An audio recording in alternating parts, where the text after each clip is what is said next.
Good morning, everyone. Very nice to have you back for our second or third day of the course. And remember, use the mic when making a question or a comment. That would be great.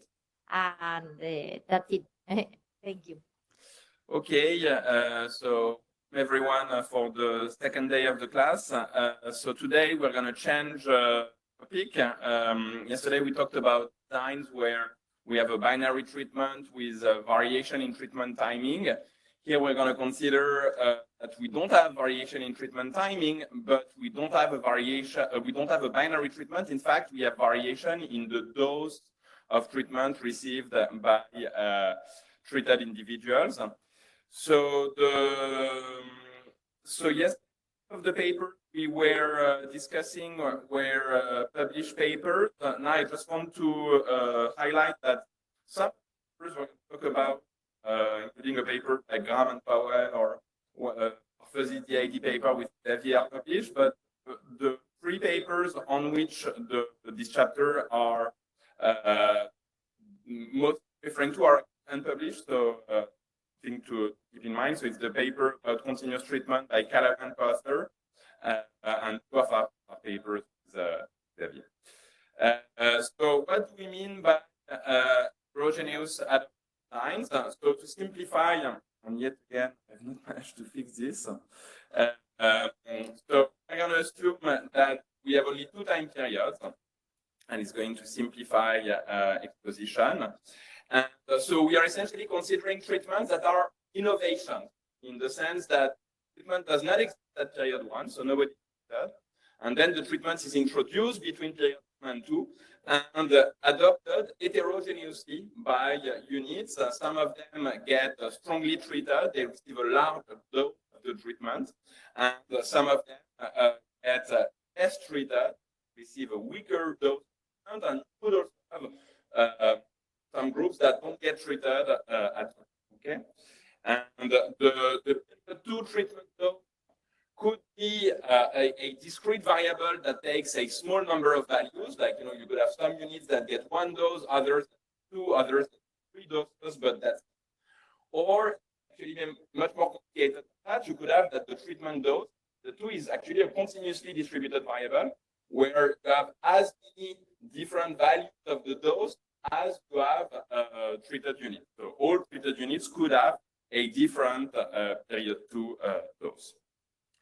And because we're going to be allowing for the possibility that the period 2 treatment could potentially continuously distributed, we are going to beat the modeling framework, and we are going to assume that the groups that we observe are an independent and identically distributed sample that's drawn from a large population of groups.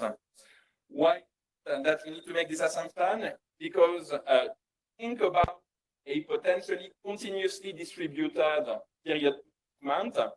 It's useful to think that this continuous treatment actually comes from an infinite superpopulation.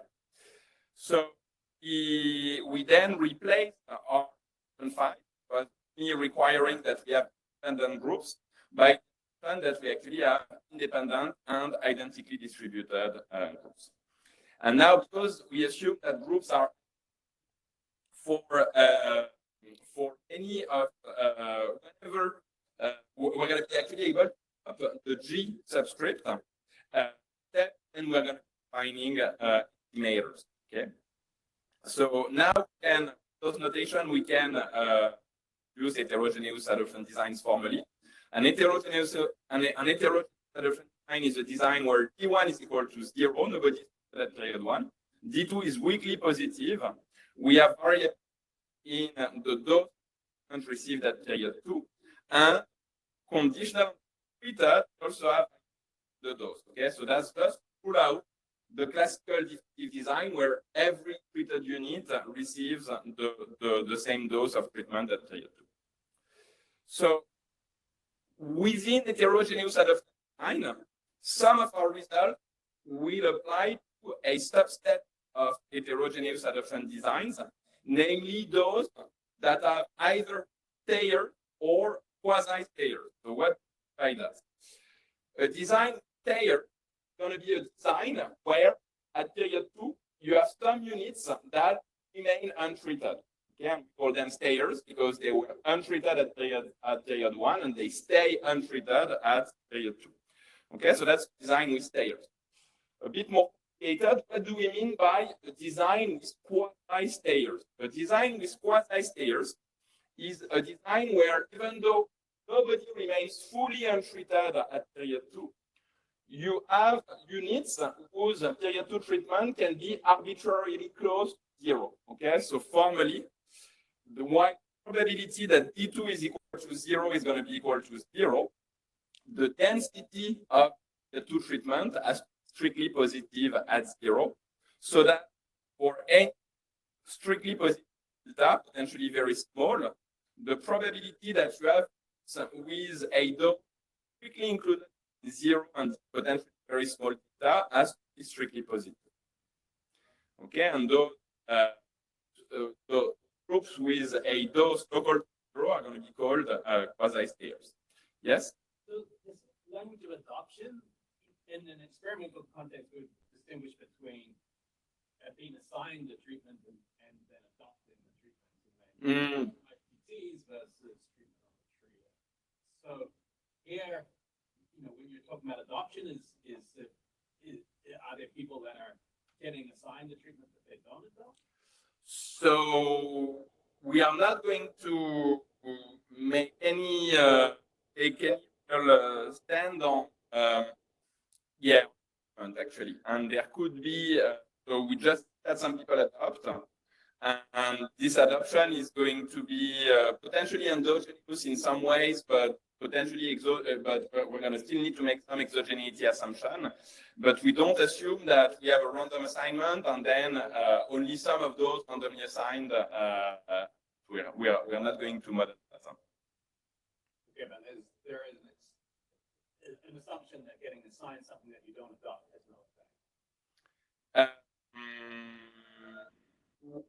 Yeah, but so in that case, yeah, we could be making, if there is an assignment and an adoption, then we could implicitly be making some kind of exclusion restriction, exactly. Might be settings where there is no assignment, you just decide or not whether you want to adopt. But when there is assignments, yes, it is true that implicitly making this type of assumption. Yes? So the fact that you have a quasi-stayer, is this endogenous, or could this be considered as another treatment? So where you get $100 loan as treatment 1 and $200 loan as treatment 2, and so the variation in dosage has to do with what kind of treatment you were assigned to, but not necessarily that that I was assigned to a unique treatment, but then for whatever reason I decided to comply less with it. So you're right that every value dose corresponds to a different treatment. It's not the same thing to receive a $100, $200, or $300 loan. But I'm not assuming that, at least at this stage, that the units that receive 100, receive 300 are similar. Actually, what we have in the back of our mind is that it's the choice that they're making. Okay, so we are not going to assume that doses are as good as randomly assigned. We're still going to need to make an exogeneity assumption because if it's completely endogenous, we're not going to be able to say much. Okay, but let me illustrate this with an example. That's actually going to make things a bit more concrete. So the paper we're going to be revisiting in this chapter is Pierce and Scott paper entitled the surprisingly swift kind of US manufacturing employment. So it's a bit of a China shock paper. So where specifically they look at the effect of putting permanent normal trade relations to China by the US on the US manufacturing employment. So what's interesting with this treatment is that it did not change the tariff rate imposed by the US on Chinese imports, because since the 80s, the imports from China were always from the low normal trade relation rates that are subjected to WTO members. But because China was not of the WTO, whether it benefited from this NTR rate had to be approved by Congress. The approval had to be renewed by Congress here. Okay, and we all know how the U.S. Congress works, and it's not like the most predictable institution. And so there was that this low rate, whether they or not, was uncertain. There was some uncertainty, and without the tariff rates would have spiked to non-NTR levels, which were higher. Okay, and we actually have variability across industries in the magnitude of this spike. Okay, so there are industries where tariffs would have barely changed if NTR had been renewed, but you have industries where tariffs have spiked by a very large. And so that's what Pierce and Scott in their paper. So they define what they call the NTR gap, which is the difference between the non-NTR and the NTR tariff rates. So if you will, that's the potential tariff spike that Congress not renew the NTR.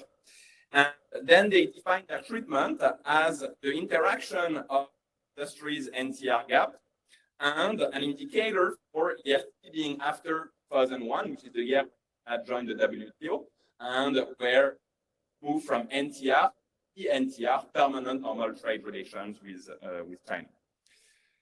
Okay, and so that's a design where we have an heterogeneous adoption design in the sense that the period 1 treatment is equal to 0. The period 2 treatment is weakly positive, and you have variability in this potential tariff spike that's being eliminated by the reform across industries. So that's a design without layers, because in every industry, the NTR gap was weakly positive. And but you have quasi-layers, because there are where the NTR and non-NTR tariff rate was very small. And interestingly, even though almost 10 years before plot density of the fund is something that Pierce and Scott do in their figure 2, very early on in their paper. And so I'm reproducing their figure here. And that the density is not very large, still strictly positive at 0. Okay, so using in our implementation a data set that structured air data. So unfortunately, of the data in the analysis is proprietary, but fortunately for us, one table on publicly available data, UNIDO data set. Only downside is that their proprietary data set where industries are at more aggregated level, fewer, only 100 industries, while in their main analysis, I think they have more like 300 or 400. But beyond that, the same data.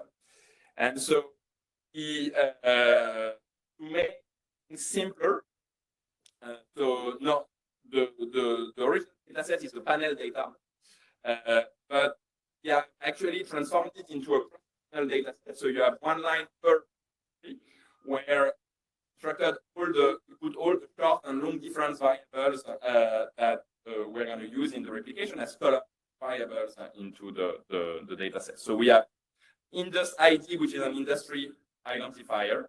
We have NTR gap which is the industry's NTR gap, for reasons that become clear later, and also look at the square and the cube of the treatment. And the they are interested in is the change in industries dog employment from year 2000, namely the last before the treatment starts, to 2001, the first year after, 2002, to look at effects after 2 years, 2004 and 2005, and for reasons that fully understand, but that are also noted in the paper. 2003 is fully missing for all industries in the UNIDO data set, so that's why we don't have that first difference here.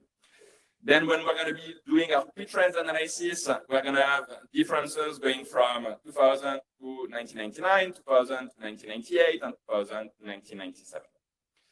And finally, because our pre-trends will indicate that without controlling for things, we don't have parallel trends, we are going to also include industry linear trends in our analysis, and that's the purpose of those variables here, and I will explain later in more details how they're constructed. And finally, to show that the treatment is actually not as randomly assigned, we are to test if the NPR gap variable, the treatment, is predicted by industries' baseline level of employment, 1997, 1998, 1999, 2000, and we will find that they actually are. Okay, so we're going to go the same route as always. Identifying assumptions, target parameters, and estimators. So identifying assumptions, we are going to throw out no anticipation.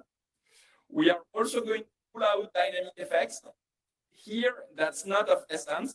That's just make the notation clear, because we have only 2 time periods and nobody is treated in the first period. So we're not making any assumption actually when we're ruling out dynamic effects. And now we're going to need to modify a bit our trends assumptions. So first, I'm introducing the first difference operator, delta x, for any variable x, just the difference between x at period 2 and x at period 1. So now the assumption that we're going to be making instead of parallel trend is that there is a real number mu0 such that the expectation of delta y of 0 given the period 2 treatment is equal to mu0. So could someone try to interpret this assumption?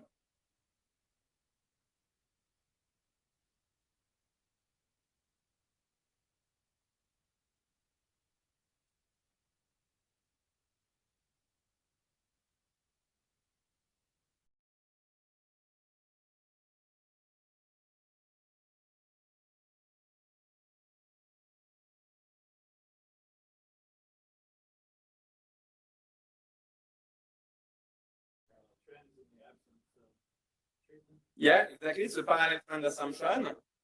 So we are assuming that the outcome evolution without the treatment is mean independent of the 2 doses. Okay, so what we are saying is there is no systematic difference between the outcome evolution without treatment of only and weakly treated groups. Okay, so it's just a generalization of the parallel trend assumption that we had before, and we had only treated controls, 1 and zeros. We just assumed that the 1s and the zeros did not have different evolutions in the absence of the treatment. Now we are in a bit of a more complicated design where the dose can take more than 2 values. So that's why we introduced this assumption.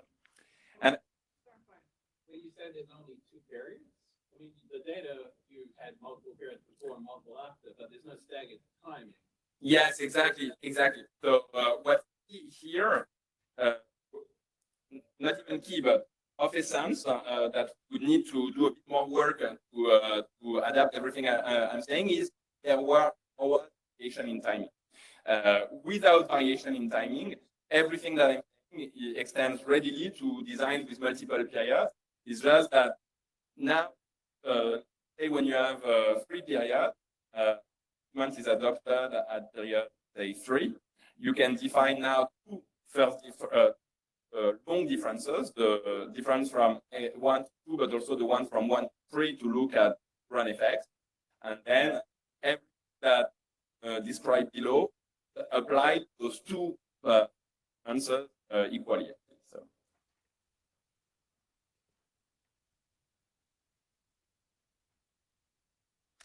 Okay, so we going back actually to your point, if we have actually a third period equal to 0, where treatment is not available yet, like in period 1, therefore nobody tested both in period 0 and in period 1. Therefore, for each group can compute their delta y of 0 and outcome evolution without the, except that it's not the one from period 1 to 2, but it's the outcome evolution without treatment from period 0 to 1.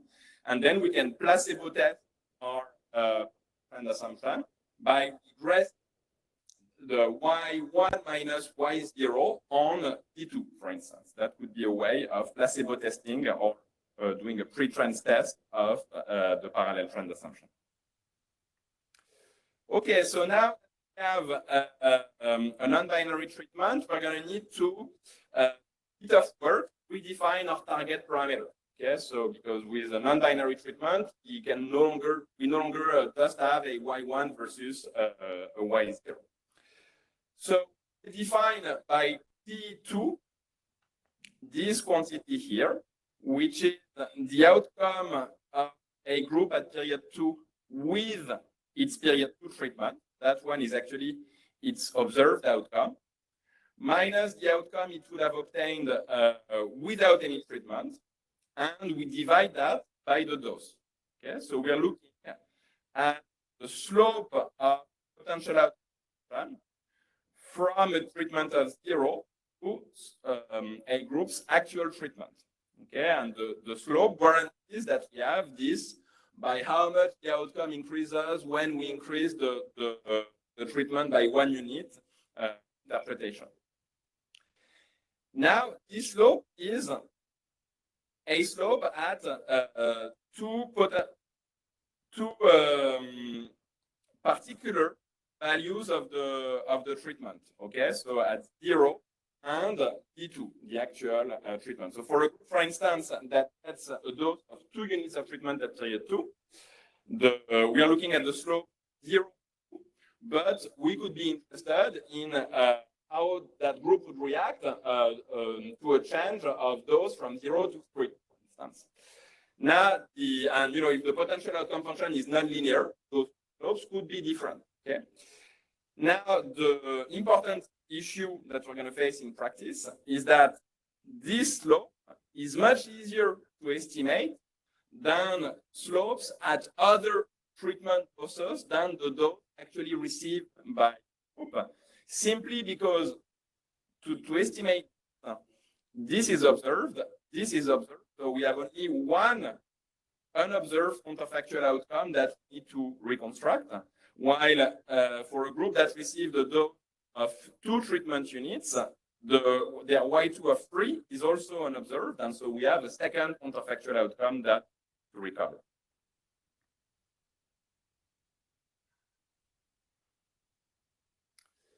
Okay, and so last thing, those effects are group-specific effects that we will not be able to consistently estimate. So we are going to shift our interest to aggregated effects, to average of those slopes. So we are going to considering a first target parameter, which we're going to call the conditional average function, okay, CASF. So CASF evaluated at is the average slope across all groups receiving a dose of okay. So there's going to be some caveats. We need to be a bit careful when we interpret that additional average slope function. So for instance, assume that you estimate that slope at the dose 3 and at the dose 1, and see that dose of 3, the average slope is strictly lower than the average slope at a dose of 1. Can you conclude that 3 doses have a lower effect per dose than 1 dose, in which case you would have decreasing returns to the treatment? Or there be something else that meaning why CASF3 is lower than CASF of 1.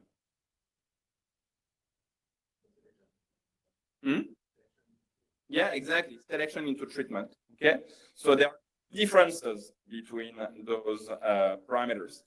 So first one averages 0 free slopes across the groups that got 3 doses, and the second one averages 0 slopes across groups that receive 1 dose. Okay, and you could have that the effects per dose, the slope per dose is the same, irrespective of whether you get 0 or 0 to 1.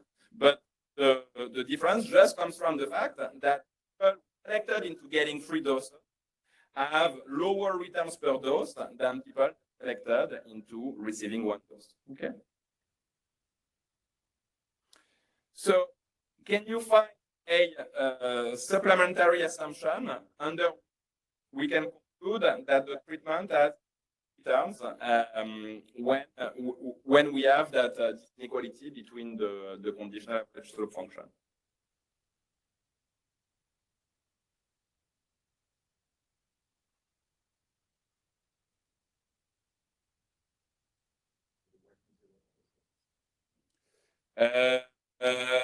No, gonna be enough. That idea, yeah. Yeah. So a bit weak. You don't need to assume randomness, but you need to assume that those that receive 3 doses have the same return of getting 1 dose and those that receive 1 dose, and conversely, those that receive 1 dose have the same returns of receiving 3 doses, and that is the case. Doses are okay. So we define this average function, which is the same as conditional average slope function, except that now we're looking at the slope from 0 to D2 for everyone, not only for those that effectively received a dose of D2. And under this assumption here, which says that the average effect of receiving D2 doses is the same for that effectively received D2 doses than for everyone, then we have that the conditional average slope function is actually equal to the average slope function. And then if we find that evaluated at 3, the conditional average slope function is strictly lower than when evaluated at 1, then that means that the average slope function is strictly lower at 3 than at 1. And this can be interpreted as evidence of increasing returns to the treatment. But of course, on falls under this pretty strong assumption here, which will hold if the doses are randomly assigned. But then why would you be doing the diff in D for a 2-way fixed effect estimator? If doses are randomly assigned, you don't need to do that. You can just do cross-sectional comparisons of those that received 3 and 1 doses, perhaps controlling for their period 1 outcome, increase vision. And outside of random assignment, this type of assumption is very likely to hold. For instance, if you believe choice selection. Okay, so now if you think of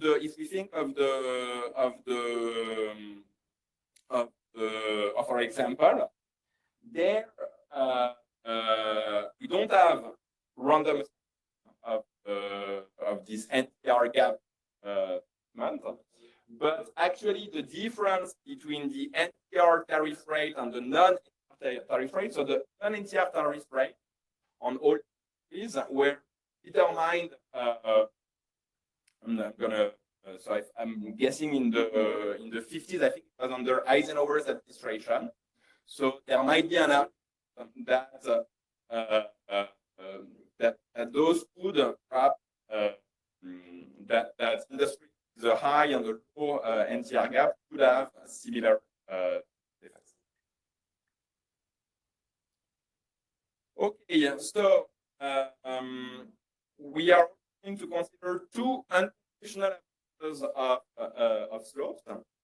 So the first unconditional average of slopes we're going to consider is just average of all slopes. Okay, so the as, which is the expectation of T2 across all the treated groups, and by the law of treated expectation, the as is actually an average of the conditional conditional average slope function. Okay, so we take the average slope function of those with 1 dose, 2 dose, 3 dose, and then we take a weighted average of those, where each conditional average slope function is weighted by pair at that the dose in the treatment group. So if we make a functional form assumption, then as parameter can be used to do counterfactual analysis. Okay, so the parameter is really the average effect of the treatment changes that we do observe that did take place, moving from 0 to D2. But we're like to do a bit of action, like what happened, the different changes of the as parameter used first, if for instance, we need to assume that outcome function is linear. Okay, so and again, linearity seems to be important for interpret the as parameter, but not identify it. We're going to be able to identify it without linearity assumption. But if we are make a linearity assumption, then we'll be able to that parameter to counterfactual. Okay, so because we already assume that y2 of d2 is equal to y2 of 0 plus slope s is denoted by a capital letter to highlight the fact that it's a random variable. I'm not assuming constant treatment effects. Groups could have heterogeneous slope, but linearity then have that is equal to the expectation of the slope. And then if you want to do some counterfactual analysis of how the outcome would have changed if you were to change their prime, well, just equal to d minus prime times the as. Okay, and I agree that linearity is a strong assumption, but to do this type of counterfactual analysis, we're trying to extrapolate what would have happened on treatment regimes and those we observe. We usually rely on model, which rely on various things. So comparison, I think that is not actually such a strong assumption. No, of course. So and don't want that, then we're going to be able to get less, still do a little bit. If we are, for instance, ready to assume, so it would be more concavity, but if we are, let's say, opposite convexity, increasing returns, then we can use our parameter to bound changes the treatment change from 0 to D2. So let's say, for instance, it's not exactly an heterogeneous solution design, but think of the Trump tariff that have been studied by Fashgelbaum and co-authors. The Trump administration increased their tariff. Now, counterfactual would be, okay, what would happen if they had tariff more? Actually did, rather than increasing them to, they had them to T2 plus epsilon. Epsilon, it's a bad, because epsilon does not need to actually be small. Then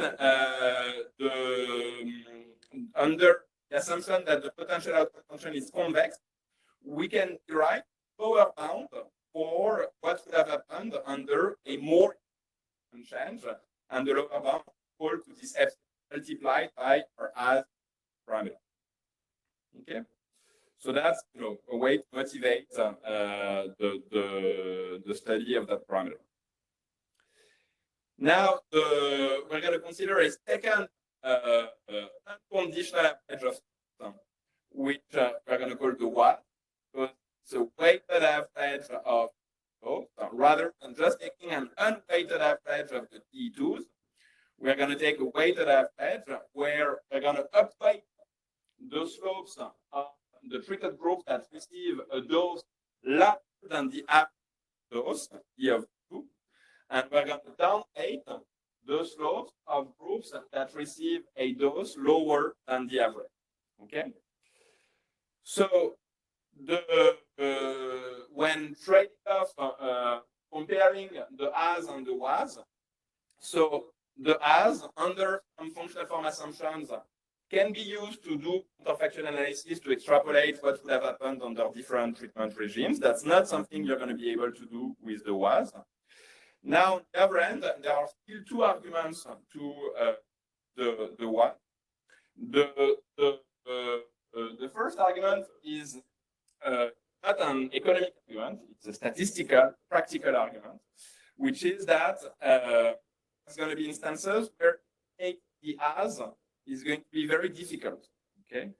And that's going to be the case when you have groups that are treated at period 2, but that are actually those quasi-stable groups that I was mentioning earlier, okay? So they are treated, but they are quasi-stable, and they receive a very low dose of the treatment at period 2. And then intuitively, T2, remember as here, okay, that's what's inside this expectation. For those groups, D2 is going to be very to 0. And of course, we'll then converge to a derivative, so that's fine. But if we move to estimation, we are going to, we will be estimating the numerator plus some noise, and the noise will go, and the noise divided by this D2 that goes to 0 will actually blow up. And we will end up with an estimator with a very large variance. And sometimes we could even get an estimator that's not consistent at the standard square root of G rate. Okay, we could even get an estimator that's converging at a slower rate. Okay, so that's the first argument in favor of the was. Simply that, and first let me explain why we avoid the problem with the was. Well, we avoid this problem with the was because the weights are not chosen randomly.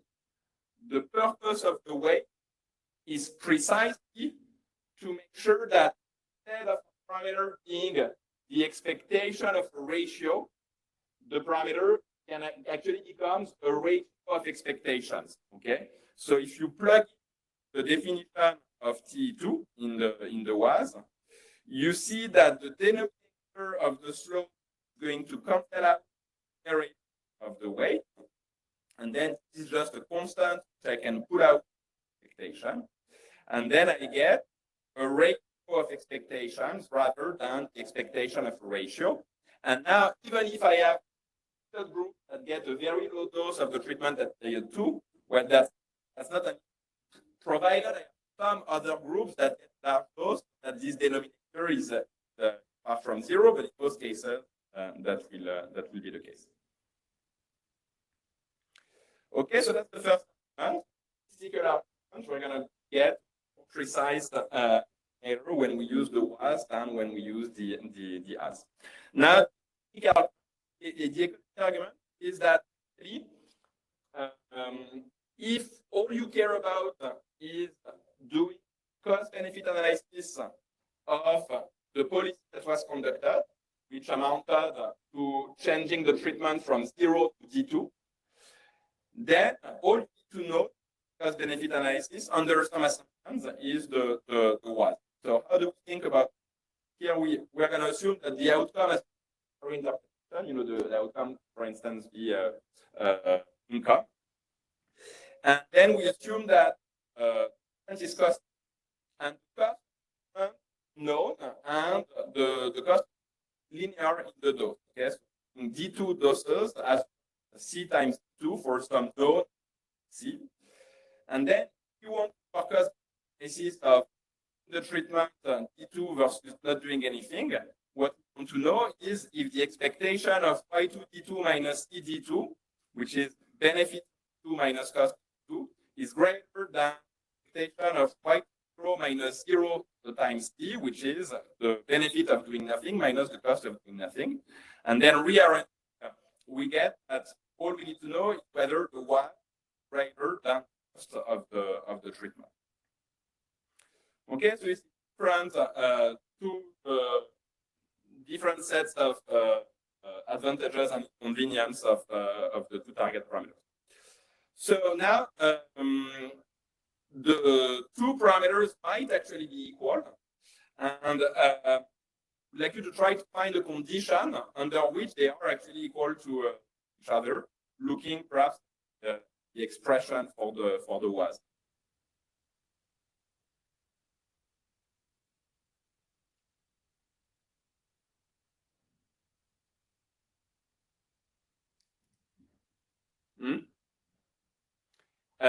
No, linearity will not give us that they are equal.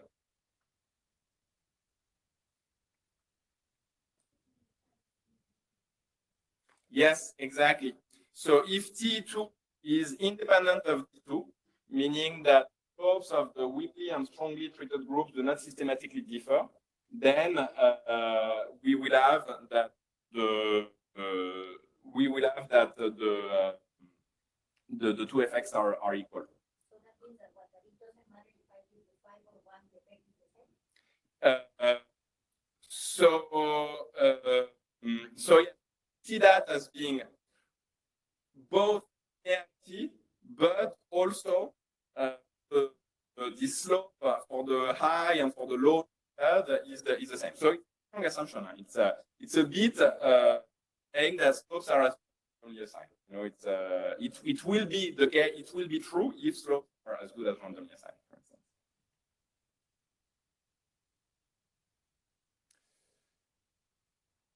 Okay. So now indicators.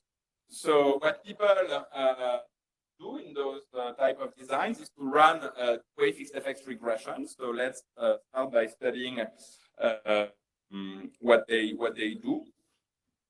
So this is really the same two-way fixed effect estimator that we considered before, with one actually important difference is that now we have only two time periods. Okay. So because we have a time period, that's the case where we have a numeric equivalence between fixed effects and first difference.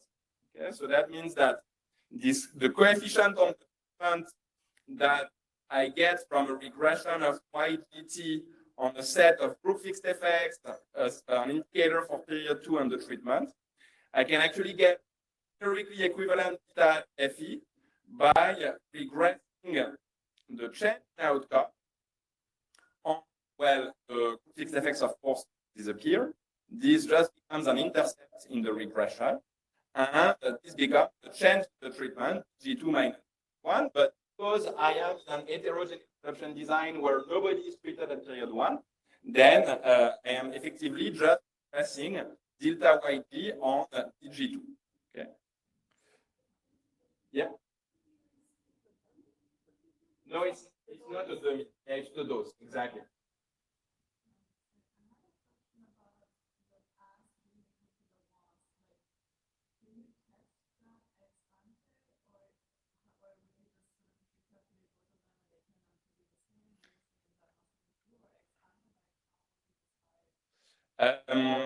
Okay, definitely do that first.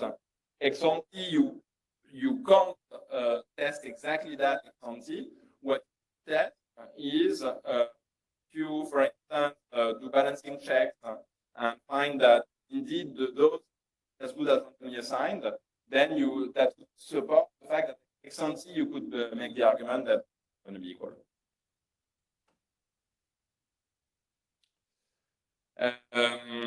Okay, so now that is just the coefficient from a regression y on G2, can you find a simple form expression for regression coefficients?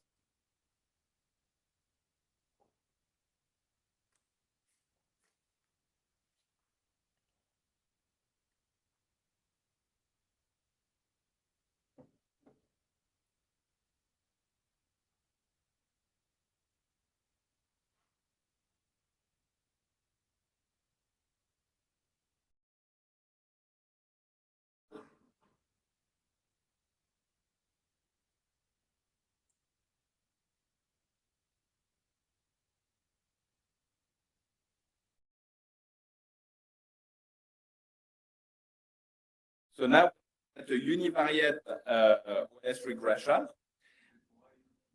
Yeah, exactly. Then we just, we're regressing this on an intercept on that. So then the coefficient is just the sample between delta y and dg divided by the period 2 dose divided by the variance of the period 2 dose. Okay. So we know that if the dose was binary, then we could algebra. This formula would hold, but then we would be able to do algebra, and using the binary nature of dg2, we would be able to show that this coefficient can be rewritten as a simple function of the average of theta yt in the treated group and the average yt in the control group. Now, with this more complicated non-binary treatment, the regression is not doing exactly this very simple treated versus control comparison, but actually when you look at this expression, it still has of this flavor, in the sense that you're going to have quote unquote treatment groups that are DG2 is above average. And for those, their evolution will enter with a positive sign in the formula for beta. And then firstly, we will have that are less than the average, whose outcome evolution will be weighted negative by the estimator. So we're still a little bit doing a comparison of outcome evolutions treated, but here we're like weighting positively the outcome evolution of the most treated and weighting negatively the outcome evolutions of the least treated. Okay, so that's the takeaway that in an heterogeneous solution design, to weigh fixed effect estimator is comparing the outcome evolution of the more versus less treated groups. Okay, so first, first question on the application. I'm just going to run those questions on the Pearson Scott data set and see if, according to those two-way effects regression, we have an effect of the NTR gap treatment on US manufacturing employment.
So do you find some effects?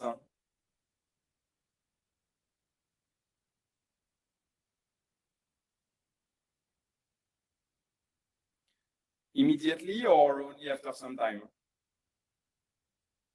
So it only seems that according to these regressions at least, so which normally you should be able to run.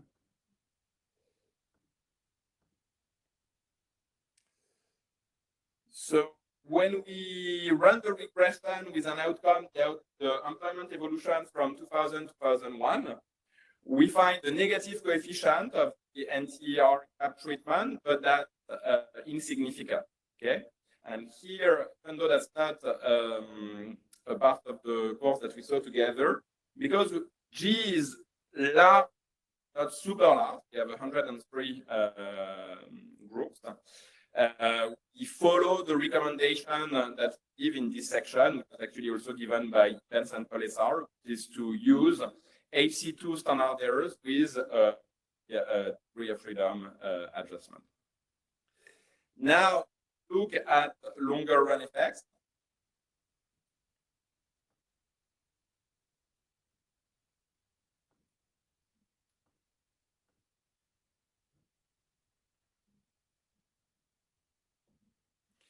And when we do that, find that in 2002, so after years of exposure to the treatment, now we have a significant and negative effect. And in 2004, effect becomes even larger and seems to stabilize in 2005. Okay, and those effects, the interpretation is that eliminating a potential spike in tariffs on imports from China of 100 percentage points would reduce US manufacturing employment by a half of a percentage point, okay, because the outcome is in logs.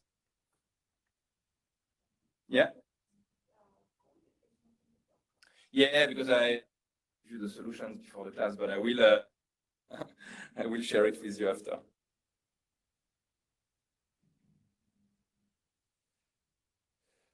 Okay, and so one potential interpretation is that now that tariffs with China are more stable, is the predictability, then maybe you are going to outsource more than there. So what we're going to see now is that in heterogeneous adoption designs, like in binary and staggered designs, actually, if we only make parallel and no anticipation assumptions, then we are not going to have that the two-way fixed effect estimator is consistent for convex combination of effects. So, I'm going to denote beta FE, the limit of beta at FE when the number of groups goes to infinity. And what we show is that probability limit is actually equal to a weighted sum of this conditional average slope, where the weights have this expression here. And so you see first that so because if the weights were equal to 1, this would be our as parameter, but because the weights are not equal to 1, that's not as parameter. So beta FE is not, the two-way fixed effect is not consistent for the average slope. And on top of that, we could have that some of the weights are negative. Okay, if we have some values of the dose D2 that are strictly positive but still below the average dose, then the conditional average slope for units with that value of the dose weighted negatively by the two-way fixed effect estimator.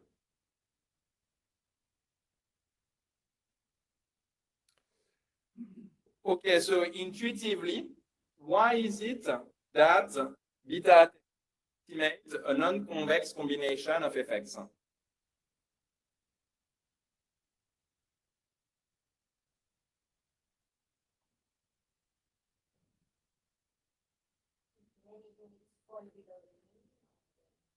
Yeah.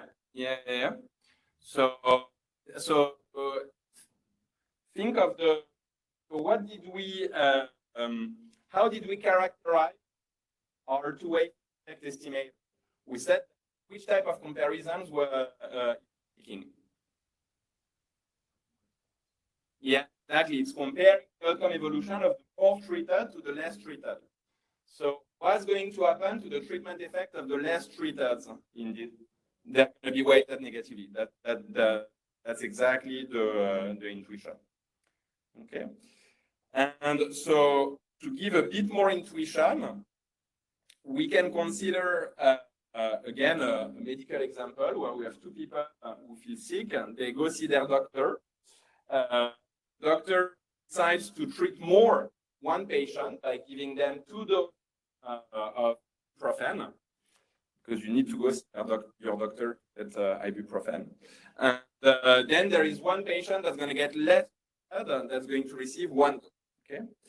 And so when you have only 2 groups, you can show that a two-way regression has actually this very simple expression here. It's a whole DIT estimator, where in the numerator, you're comparing outcome evolution of more and less treated patient, and in the denominator, you're just taking the difference between the doses. But here in my example, the dose of the more treated patients is 2, the dose of less treated patients is 1, or the denominator is just 1, and way fixed effect. That's a simple definition. Now, we find that, let's assume that we find a strictly positive two-way coefficient. So is it correct to say that ibuprofen is bad to cure the disease, or could something else be going on?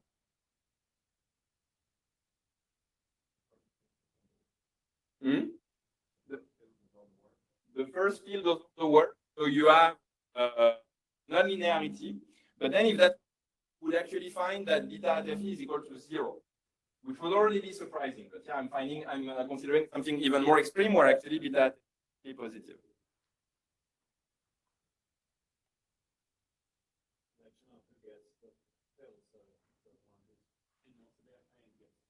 Yeah, exactly. So the very reason why the doctor gave to one person and 1 pill to the other is perhaps that they say, okay, this person is going to have a low sensitivity to the drug, so I need to treat them more. Their returns per pill might be lower the return per pill of the less patient. And if actually their return per pill are so low, are more than twice lower than the return per pill of the less treated patient, then you will see that despite the fact that one received 2 pills, their pain still decreases less than the pain of the less treated patient, and that's what we did, this strictly positive beta.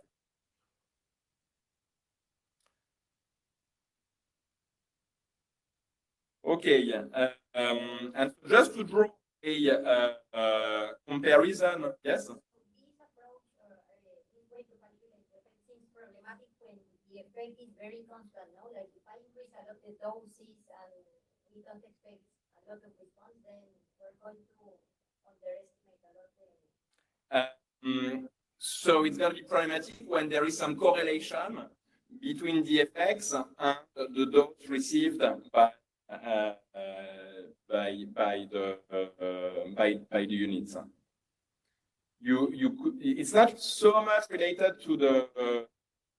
It's not necessarily related to functional form within individual. That is the dose-response relationship. It's more across individuals. Do individuals have different dose-response relationship? That's going to be the primary issue. Okay, and so in Staggered Difference, we had also seen that beta fixed effect estimator could estimate non-convex combination of effects, but actually the mechanics are very different. In fact, in a binary designs, all that we the cause concern would be heterogeneous treatment effects over time. Okay, if we were ready to assume homogeneous effects over time, because we have no dynamic and because no calendar time effect on the treatment effect, then we to effect would estimate convex combination of effects, even if treatment effects vary across groups. Okay, here it's different. Here, what we cause for concern would be if we have heterogeneous effects across groups. And it's also an example that shows that variation in timing is a source of potential issues two-way effects, but you can have issues with two-way effects even if you don't have variation in timing. Here, everybody gets treated at the same time chain. Yes, in a non-binary treatment, absolutely. If you have 2 time periods, no variation in timing, then you're fine. Yeah. But I still think like when we saw the classical definitive design, we said, okay, with a binary low variation in timing, you can use two-way fixed effects. Both of those are important. Like if you have variation in timing or you have a non-binary treatment, then you potentially be estimating non-convex combination of effects with two-way fixed effects. And is this concern of the units being correlated with those, is it testable or? Yes, it is testable, and that's exactly going to be the what we are heading towards. Okay, so first we are going to look at whether we need to worry about in the Pearson-Scott example, and to do that, we're going to decompose our two-way fixed effects coefficient as a weighted sum of effects. Now, with respect to the syntax, we already saw together are a few changes. Now, we're trying to decompose a first difference regression, not the standard fixed effects regression. So that's why we type FTR as in this option here. And now a second complication is that when we try to decompose first difference regression, so the outcome that we need to input is the first difference outcome, because that's our outcome in the regression. The treatment, so then we have outcome, group indicator, time indicator, which here is just a constant variable. The first difference regression with two periods, we have effectively only one period. Then the first difference of the treatment, but because we are in an heterogeneous adaptation design, the first difference of the treatment is just the period 2 treatment. And then, even though here it's full, the command also requires the actual value of the treatment. So we would need to specify the first difference of the treatment, DGT minus 1, but also DGT to be able to compute the weight. And here, two are the same, so it's not very important, but more general regression, we need to have two variables here.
So do you find that the two-way regressions, they estimate a convex or almost convex combination of effects, or do we have many negative weights and large negative weights?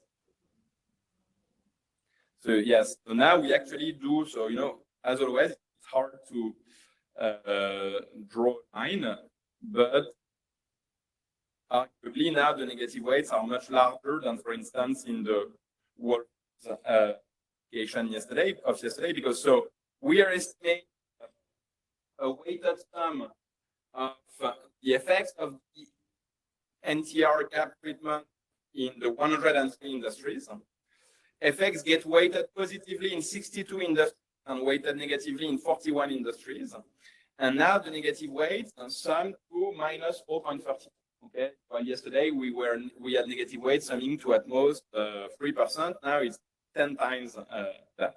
Okay, and that's actually, I mean, of course, it's not a universal rule. You could find other examples, but this issue of negative weights, in my experience at least, tend to be much prevalent when you move to more designs than the binary and staggered design. Yeah. So here, so the treatment strategy, so the dosage. Yeah. But it's, I guess we're assuming we're experience, so it's kind of constant, right? Yeah. But what if we have a longer time horizon? And so you could vary the dosage over time. Yeah.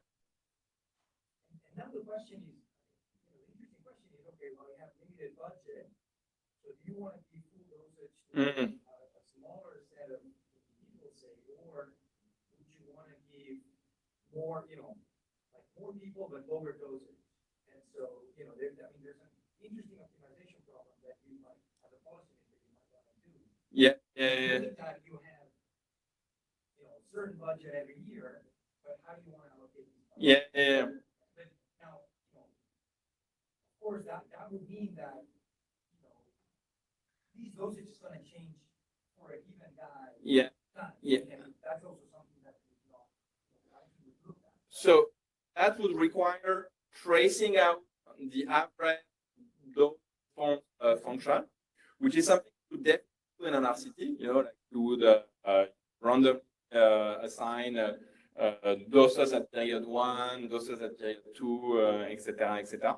But the context of natural experiment, unless we need to assume that those that doses are the same as those that three doses, like interpreting the heterogeneity in the effect of 2 versus 3 doses would be both coming from structural relationship between the dose and the outcome or selection. And so that's what is going to be a little bit hard to disentangle. Yeah. Yeah. Four those right away or those 2 days to tomorrow. So but it'll be a bit the same thing. Like if you find that those 4 today much better, those 2 and 2, is it because of 4 versus 2 and 2, or is it because the 2 groups are different? It's going to be a bit hard to. It's interesting to look at this, but keeping in mind that it is just correlation. And yeah.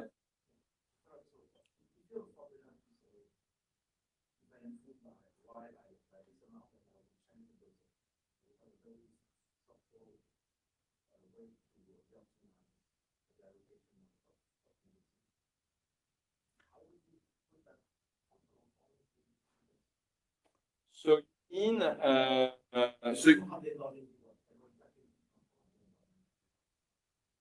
you know exactly the function, or you know the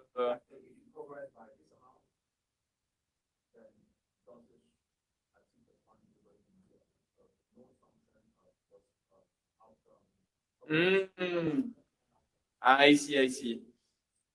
But then you would still need to have an element of variability conditional on past outcomes, because otherwise everybody has an outcome path, get same treatment path, and now you don't have variability in the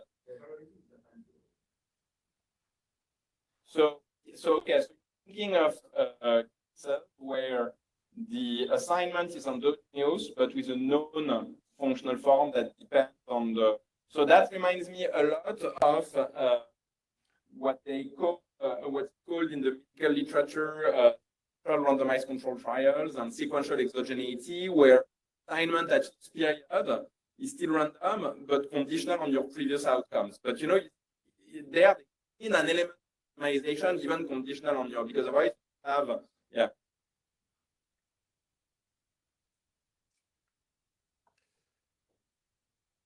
Okay. So if the dose randomly assigned rather than assuming parallel trends, then no longer have an issue with negative weight. Very surprising, because we know that an RCT with non-binary treatment, well, fine, we can still identify. In fact, now we can identify the full dose response relationship. But as we already yesterday, if the dose randomly assigned, then you could be doing much better and running two-way fixed effects, and the random treatment dose assumption should be tested via balancing checks, and we do it with the Pearson-Scott application, and we find that baseline employment levels prior to China joining the WTO are actually predictive of the NTR gap treatment. It's a bit less. Wolfer's application, it was really glaring, like the correlation was extremely strong and significant at any level. Here it's more, a bit less clear actually. When we regress this NTR gap treatment on all the pre-employment levels that we have, and we run an F-test that coefficients are 0, with the p-value just above 5. Okay, so it's not. So there is some indication that treatment is not as good as randomly assigned, but it's not like as clear as it was yesterday. Okay, so coming back to your question, so Claudia's question. So it's gonna turn out.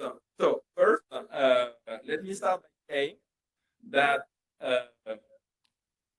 if treatment effects are completely homogeneous, if this conditional function is actually a constant, then then we're fine. Okay, then wave effect is fine because this this conditional average slope function is just equal to the average slope, as we can pull it out of the expectation. The weights are expectation equal to 1, so the two-way fixed effect estimator is consistent for the average slope. We actually, this condition of constant effects is a bit stronger than to have two-way fixed effect estimator is consistent for the average slope. It's enough to assume that the treatment effects are uncorrelated with the weights that the two-way fixed effect estimator puts. Is automatically true if this is a constant, but a bit weaker, meaning that this is a constant, to have that and the two-way effect estimator is consistent for the average. Now, this homogeneous and constant slopes assumption, it's very strong, but actually it's testable. And we're going to see that some applications, we don't reject the test. So, and it's testable under the parallel trend assumption. Okay, so we're going to assume that we have parallel trends. Then we have parallel trends. If we also have constant treatment effects, then there must exist two real numbers, alpha 0 and alpha 1, such that the conditional mean of beta y given d2 is equal to alpha 0 plus alpha 1. And then we have the converse statement, but only if we are in a design where we have either stairs or quasi-stairs. If we have stairs or quasi-stairs, then we have the converse statement, namely that if there exists real alpha 0 and alpha 1 such that this is true, then the effect must be constant. Okay. So first, this result implies that we have parallel trends and constant effects. Then the object here has to satisfy a certain property. It may or may not satisfy in the data. And that's open PT for testing this assumption. So what is the property that object here needs to satisfy under parallel trend and homogeneous effects?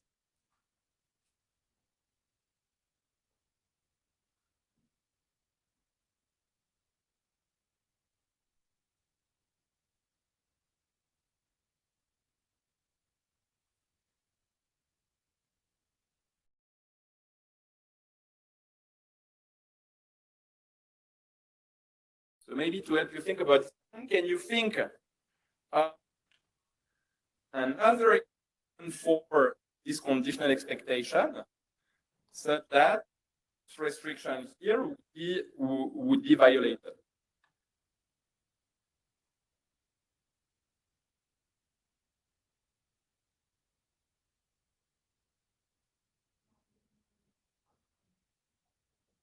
Yeah, exactly. So we are saying that conditional expectation function is linear. Okay. So in some sense, what we are, so if friends whole treatment effect is constant, then the two-way X regression is well. Okay, it's not misspecified because we are not meeting, for instance, a d2 to the square term from the equation. So now, how could you test for that? How could you test that the conditional expectation is indeed linear? Yeah, exactly. You could, for instance, throw in d2 to the square to the power 3 and run an F test that 2 to the square and to the 3 are the coefficients are both equal to 0. Okay. What would be the issue with this type of approach testing for linearity?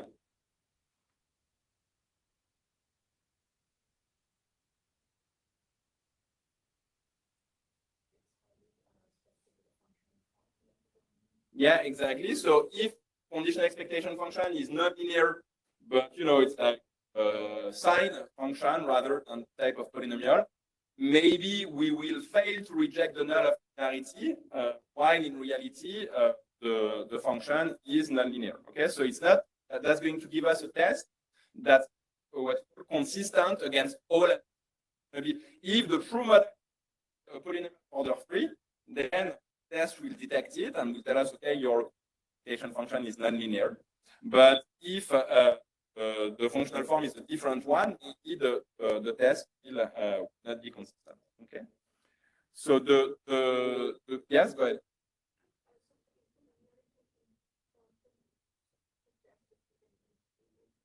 Exactly. That's yes. Okay. So let's see in which order we're going to be doing things.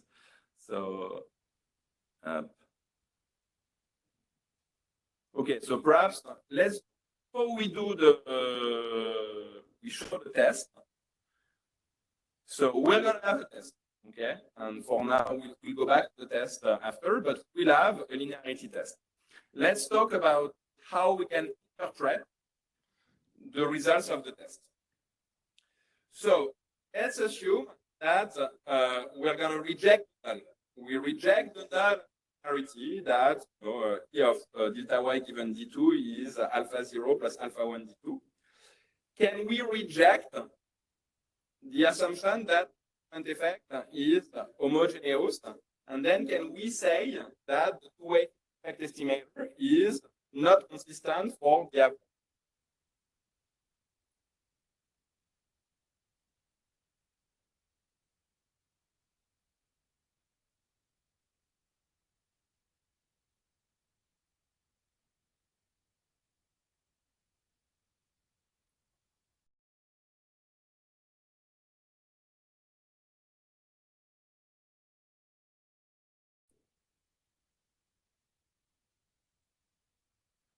So we go back.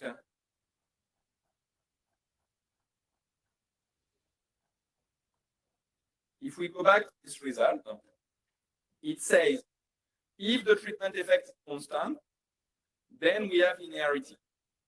Now we run a linearity test, we reject. Can we reject the null that the treatment effect is constant? Yes, because it's like if 6.12, then this, therefore, if not this, then not 6.12. Okay. Now, it's going to be we're going to be lots of logic. Can then say, so what we can say for sure is that the treatment effect is not constant. Is this enough for us to say, stop a fixed effect? No, why?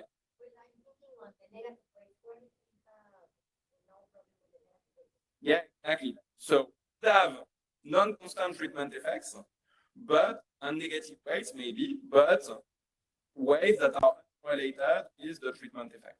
Okay. So in some sense, this test, good test for practitioners, because it will never tell you, okay, stop a fixed effects. In my opinion, when you reject the test, that means the treatment effect is heterogeneous. That's an instance where you should start being really suspicious of the two-way fixed effect estimator, but it's true that the test cannot prove that you cannot use the two-way fixed effect estimator.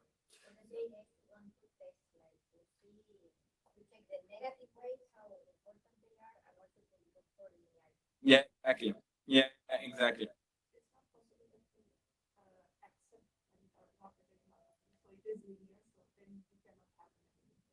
So that's what we're going to see now, is that actually the test, and that's the most useful part of the test. It's we are a rare instance where you can actually prove that an assumption is satisfied, because, and that's point 2 of the theorem. Okay, so actually, so here is in general linear constant effect as a testable implication, and that's we have in econometrics. We make assumptions that have testable implications in the data. So the assumption can be proven wrong, but they can generally not be proven right.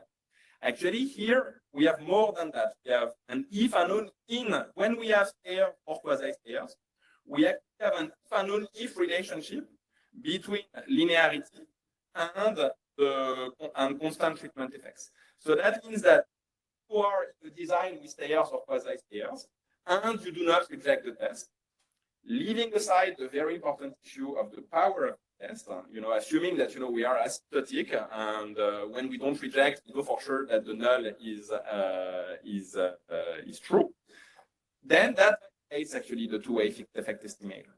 And that's only true if you have stairs or quasi-stairs. If you, yes. So on that, then this,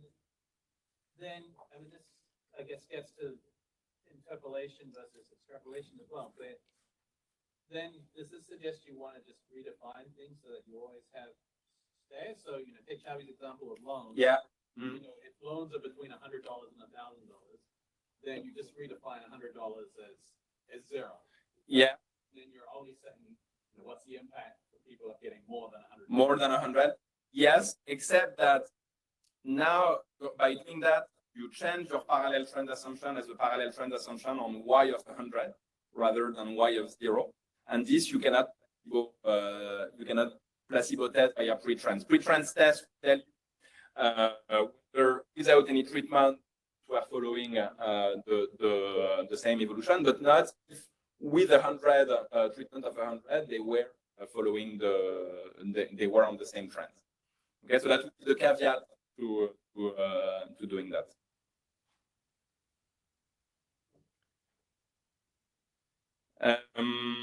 Okay, so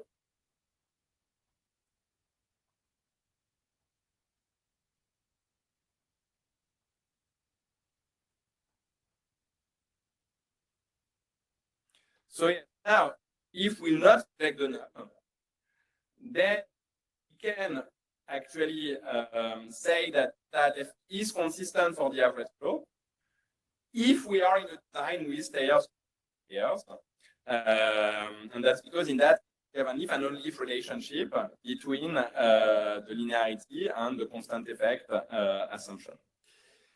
Now that motivates the follow, and that are relatively recent, not been through the peer review process, so maybe it's a bad idea, but at this stage, what we suggest the following.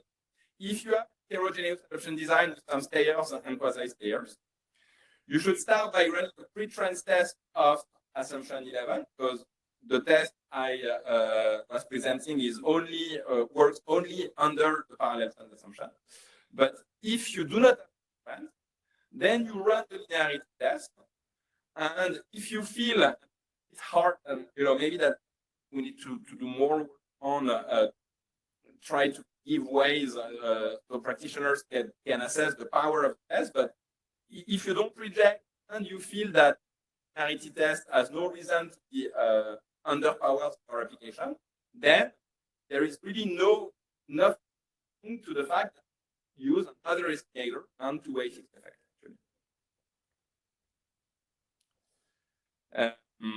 And now, if you do not have stairs, there is no longer an only if, so then the test is less useful. Could fail to reject linearity and still have that the treatment effect constant. Okay, so now let's present the yes.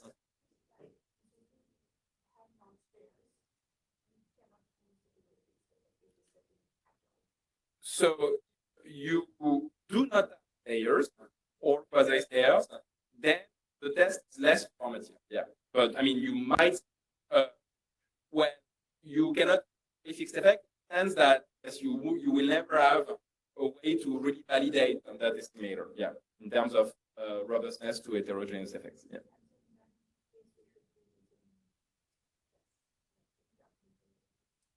Yeah, so we should try to have heterogeneous robust estimator.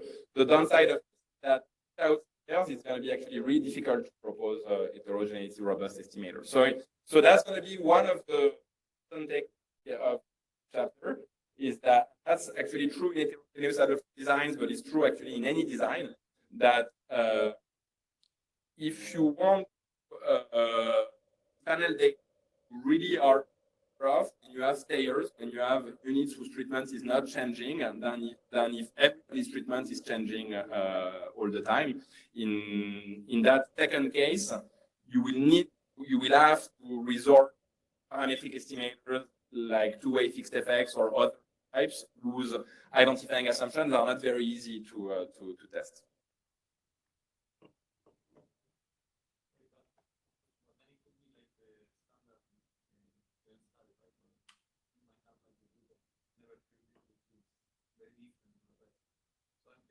Yeah. Yeah. Yeah. Yeah. Okay, now very interesting point. There is a bit of a trade, I guess, between so but first you can check that those never treated, they their trends are similar prior to treatment, because if that's the case, that's really all. Even if the treatment effect is very different from the treatment effect of those that get treated, that's not an issue for you. All you need is the trends. But so when you compare, so let's say when you compare treated to not treated, all you parallel trend assumption between the two groups. While when you compare more less treated, which perhaps are more comparable, you need more in parallel trend, and also that the more and the less treated have the same treatment effects. Okay, so I think that's a bit the trade-off. Yes, the groups are going to be more comparable, but you're going to tend to be comparable on more dimensions, both their outcome trends and their reaction to the treatment, for that comparison to be valid. But it's an interesting point. Thanks.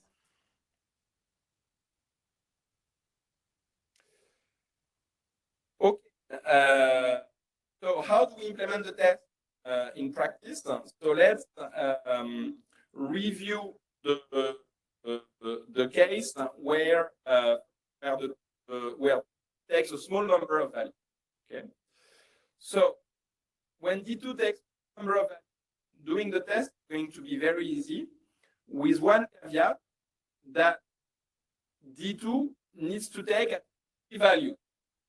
Okay, if D2 takes two values, then the conditional expectation of theta y and D2 is necessarily there. And therefore, there is no room for stability. If the two values that D2 take are 0, 5, okay, then actually it's not a problem that you cannot test. The fact that 0 and 5 instead of 0 and 1 does not make any difference with respect to a classical design. So we know that wave effect is unbiased for parallel trends in that case. The more case where k is equal to could be a case where you have that are untreated, and then some of them to 1, then 2 units of treatment, and nobody remains untreated. So then potentially wave fixed effects can be biased in the presence of heterogeneous effects.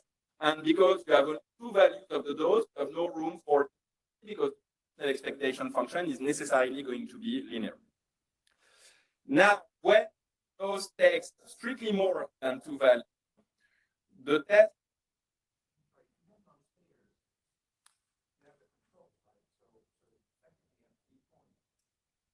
Mm. No, yeah. So if you have the zeros, the ones, and the twos, then you're fine. Then you can test. The case where, sorry, so when I said the zeros, those were the zeros in the baseline. So every zero in the baseline, and then go to one, others two. So in the end line, you have only two values. Then you cannot test actually. But if in the end line you have 0, 1, then you have 3 values, then you're good. Okay. So okay, so then you have a finite number of values that's greater than 2. The test is very simple. Just press YG on a constant G2, etc., on a polynomial of order k minus 1. So of order k, the number of and then you're just going to test that the coefficients on all the higher order terms are equal to 0. Okay. Now, when T2 is continuous, the testing problem is more complicated because if we just press y on T and D2 squared, well, that's going to be consistent if the true conditional expectation is indeed a polynomial of order 2, but that might not be consistent otherwise. And so we actually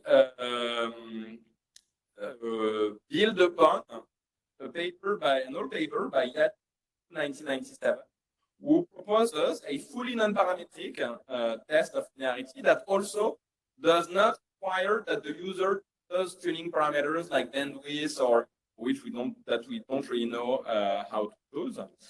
And so I'm just going to just to mention what we do.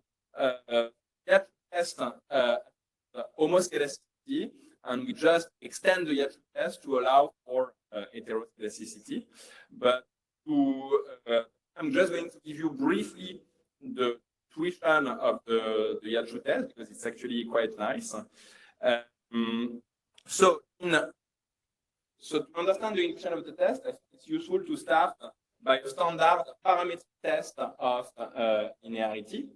So when so the way we test whether the right model is linear or polynomial of 2, let's say, is we estimate the linear model, we compute the residual, we compute the variance of the residuals, we estimate the model, the polynomial of 2, compute the residual, compute the variance of the residual, which is just the average square residuals, and then trying to see if at degree 2 term make variance of the residual decrease a lot or not. And of course, it's always going to make the residual decrease a little bit, but the decrease has to be sufficient for us to consider that adding this degree 2 term really improved the fit of the model. So idea of the Yat test is going to be exactly that same idea. So we're going to try to compare the variance of the residual linear model. But instead of comparing that variance of the residual of the linear model to the variance of the residuals from, let's say, a quadratic, we want to compare that to the variance of the residual of non-parametric model. And so we find those non-parametric residuals. They are just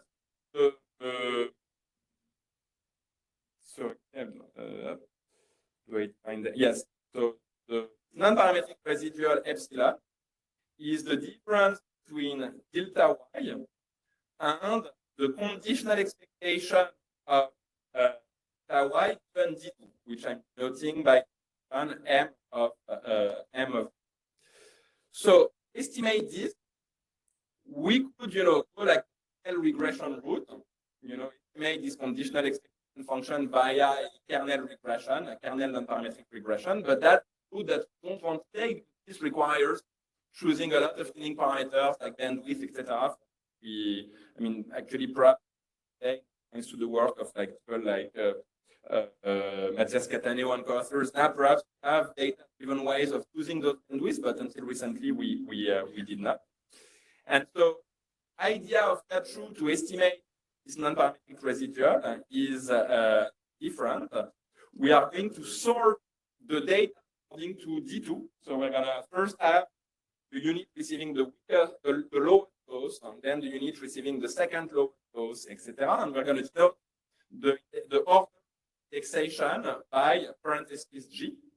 And then we're going to compare the outcome of the person with the J largest treatment to the outcome evolution of the person with the J-1 largest treatment. Then we are going to do our standard trick of adding and subtracting stuff. So adding the conditional expectation of the outcome of that conditional on their treatment, and I'm subtracting it, and I'm doing the same thing for the other person. And then this is actually my non-parametric residual for person G, and this is my non-parametric residual for person G minus 1. And now what I'm going to say that this is approximately equal to a difference between these two residuals. So which assumption do I have to make for this approximation to hold? Yes? Yeah.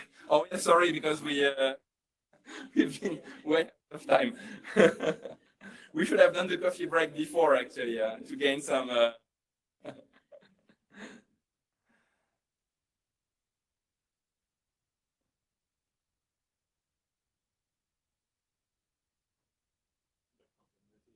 Yeah.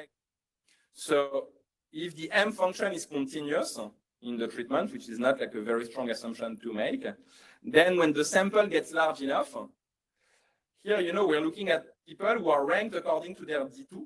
Therefore, the dose of treatment of the person with the J large treatment is going to get very close to dose of treatment with the J minus 1 large treatment, and therefore, this will be equal to 0. Okay, and so differencing trick is the trick that Yachu found to actually identify not the non-parametric residual themselves, but their first difference. But once we have the first difference, this first difference of the non-parametric residual, I'm going to skip the details. We can actually identify their variance.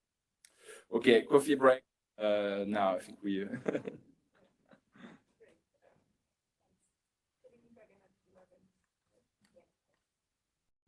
So now let's talk about the last of the theoretical results about this test work.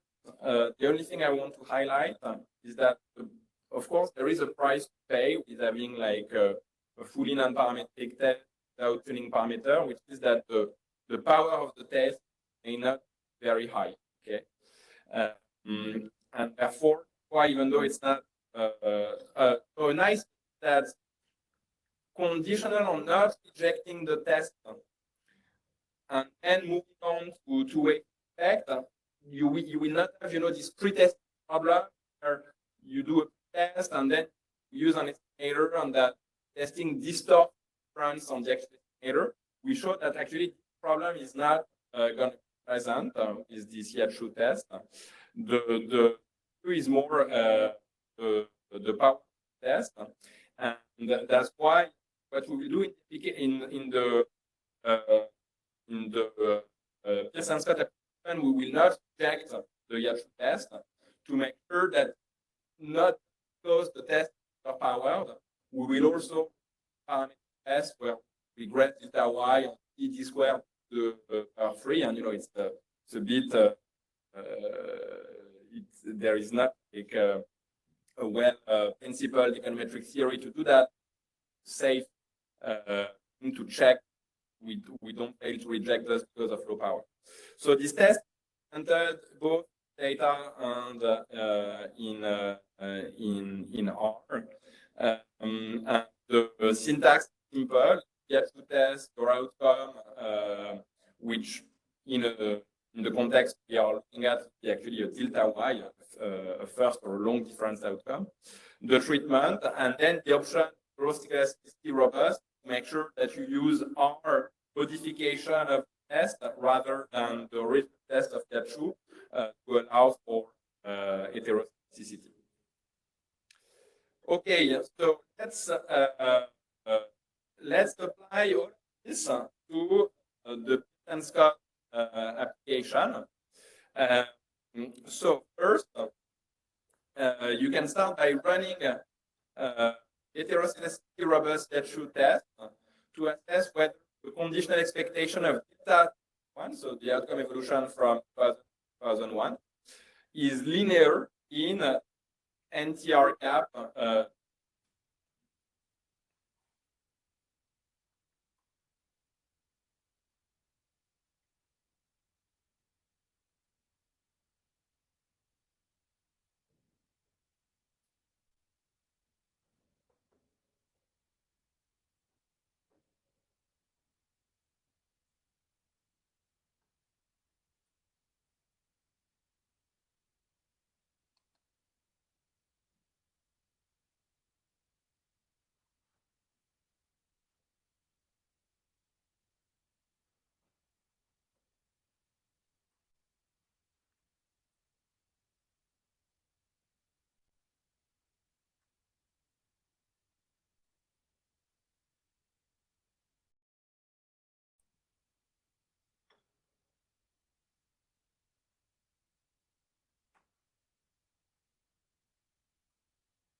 So to run the linearity test, and to see if it's rejected or.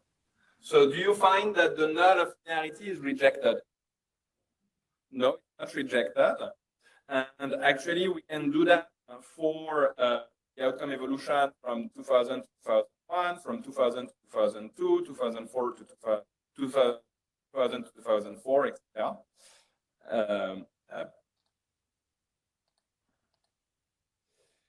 And we look at value, so we don't reject 2001, don't reject in 2002, we don't reject in 2004. We reject the 10% level in 2005, but this is not accounting for the fact we're actually running 4 tests, so there is no indication that reality is rejected for any of those years. Now, like I was saying, could be a bit worried that perhaps we fail to reject because it's a non-parametric test that might not be super powerful. So let's try to run parametric linearity test where regress the outcome change on the treatment square, treatment to the power 3. And of course, that where the limitation of those parametric tests, maybe you would want to add power 4, you would like to drop power 3, but maybe we can check if drop power 3 changes the results a lot. I think I tried that out and it did not, but maybe I'm misremembering. And then we run a test, the square and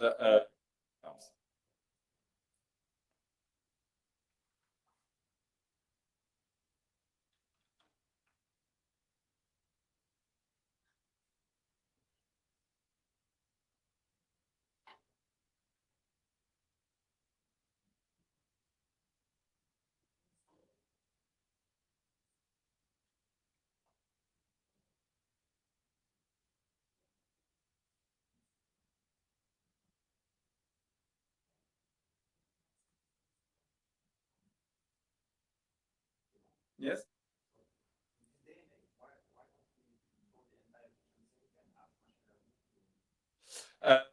Yeah, it's no, that's a good point. That was, it's on paper. We there's going to be some extensions. I'm just wondering whether, at the end of the day, it's not going to end up being a bit the same as using a kernel regression to estimate an expectation. I'm just a bit worried that again this is going to rely on lots of tuning parameters, etc., etc. But maybe not. Maybe I need to think more on that. Yeah. Yeah, with 100, yeah. Yeah. No, that's a good point. Okay, so if I run this,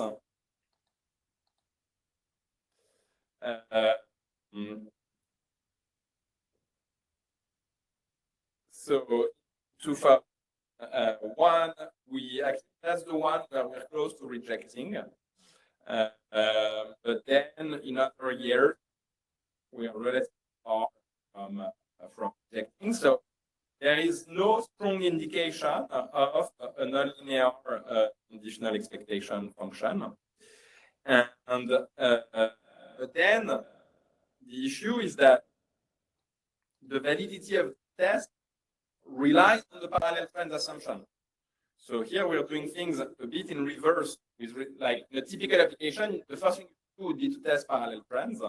So now let's do it. To do it, we are going to regress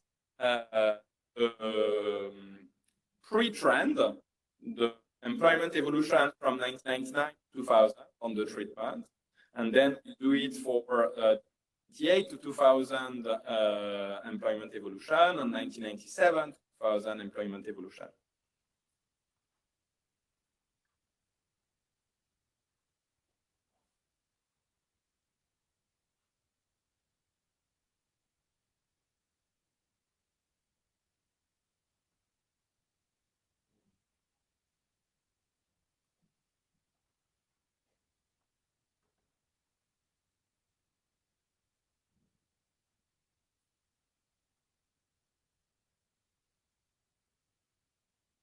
So is there evidence of significant pre-trends?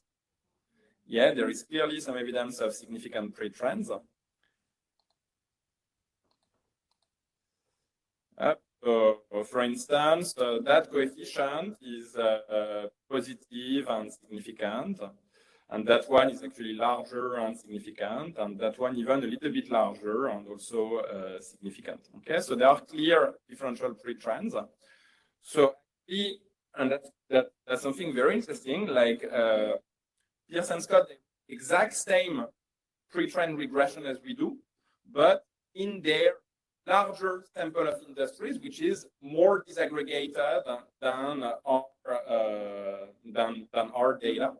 And there they don't reject the pre-trends, and that we're going to this class, but that's an example of what's called the political science, the ecological inference problem. The fact that running regressions at a disaggregated or at a more aggregated level does not always yield when you regress AI on XI, it's not going to the same coefficient as when you regress an average wise at some level on an average of the excess. And so that's probably going on what is going on here. And so in some sense it's reassuring. All of their analysis is at more disaggregated level. At this more disaggregated level, there is no evidence of pre-trends, but at the level we are doing our analysis, there is some evidence of pre-trends. And so up to going back for a minute to the PDF. Because first, a few things on the pre-trends. So we do have pre-trends, but they are still much smaller than the actual effect. And this one here, barely a third of the actual estimated X. So it does not seem that differential trends can fully account for different effects. The other thing is that see that the differential trends tend to increase, not quite linearly, but they tend to increase with the duration over which we are, with the horizon over which we are looking at, which is going to motivate the fact that perhaps we want to allow for industry-specific linear trends. Yes.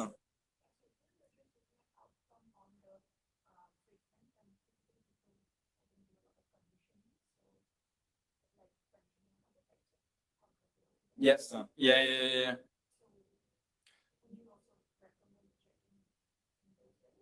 Yes. Exactly. So first, in the paper, I mean, I'm sure that they have specifications with control variables, but they also have specifications without any control variable. First, yeah, I feel that if your results hold control, that's always a bit more convincing than if you need to control for stuff. Now that you have differential trends, you have exactly two routes that you can take. Either you're going to be conditioning on things, or you're going to modify the outcome instead of, so, you know, you can think of, so you could think of a sequence of estimation procedures. First, rather than comparing the trends of the treated and untreated, you could compare the level of outcomes of the treated and untreated. Okay, we typically don't do that because when placebo test whether comparing level and control is going to be valid, what we do is that we compare the levels of the outcome for treated and control before the event, and usually we find that they differ. So that's why we usually do this type of first differencing of the outcome, moving into a definitive world, because even though that's not the case here, there are instances, and quite a few of them, where trends are parallel prior to the event. Here, trends are not parallel, so and a solution could be, okay, let's do one more difference. Instead of taking first difference, we could be taking second differences, which is equivalent to allow for industry-specific linear trends. An alternative possibility is to do exactly what you are saying, which is to say, assume parallel trends conditional on some covariance. Okay, and that's, yeah. So that's something we will be doing. That's not what we are going to be doing, mostly because. I guess the reason, it's not a reason, but a reason is that for now our Yashu test does not allow covariance. So I could not run my Yashu test with some covariance. Why? If I'm just taking a second difference of the outcome, it's just I can run the Yashu test on the modified outcome variable.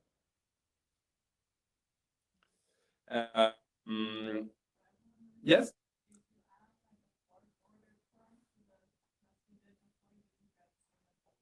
Okay. So news. So you do get them all the time, or?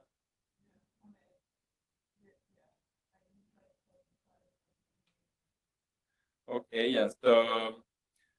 You know, and also, yeah, okay. So that's also a bit the. So that's where I want to have something a bit more disciplined in terms of model searching for. So yeah, so now good to know. We need to think more about this.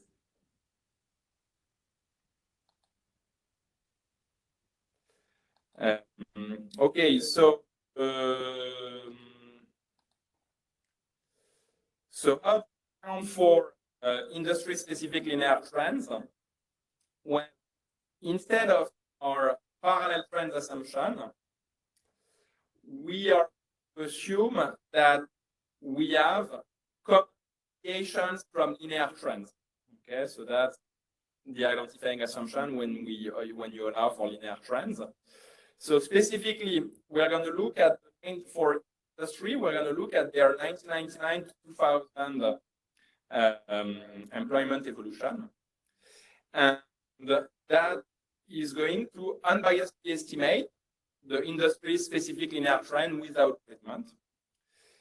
And then we are going to extrapolate that trend throughout the post-treatment period. So in 2000, when that's like a trend by 1, was 2, because now you're looking at an evolution over 2 periods. You need to multiply trend by 2, etc., etc. And now what we assume is that the deviation from the linear trend without treatment are mean independent of the dose. Okay, and then to estimate treatment effect industry-specific linear trends, you just run the same 2x regression, but replace the long difference outcome by a correction term for industry-specific linear trend. And similarly, you can test this assumption by looking if prior to treatment, outcome evolutions, again, netted out of industry-specific linear trends, are independent of the treatment dose. Not is that we're going to lose one placebo because using 99 versus 2000 estimate the specific linear trend. So rather than being able to estimate 3 placebos, I will only be able to estimate 2 of them. But when it's we find that now deviations from linear trends are not significantly correlated to the treatment, which gives us some indication that perhaps now the parallel trend assumption might be plausible once we net out linear trends. Then we run again the Yachu test with linear trends, and we again fail to reject, the exception of again 1 year. So without the polynomial of order 4, we do the parametric test, and if my recollection is correct, there is again 1 rejection, but only at the there is 1 year at the 10% level. Otherwise, we don't reject. Yeah. For nutrition, we are using only 1 short difference before. Yeah. For the extrapolation of linear trend, not to look at the sequence. Exactly. That's exactly the idea. And even when we do that, we only have 2 placebos, but at least we don't have zeros. Okay, and so finally, this suggests that, sorry, yes?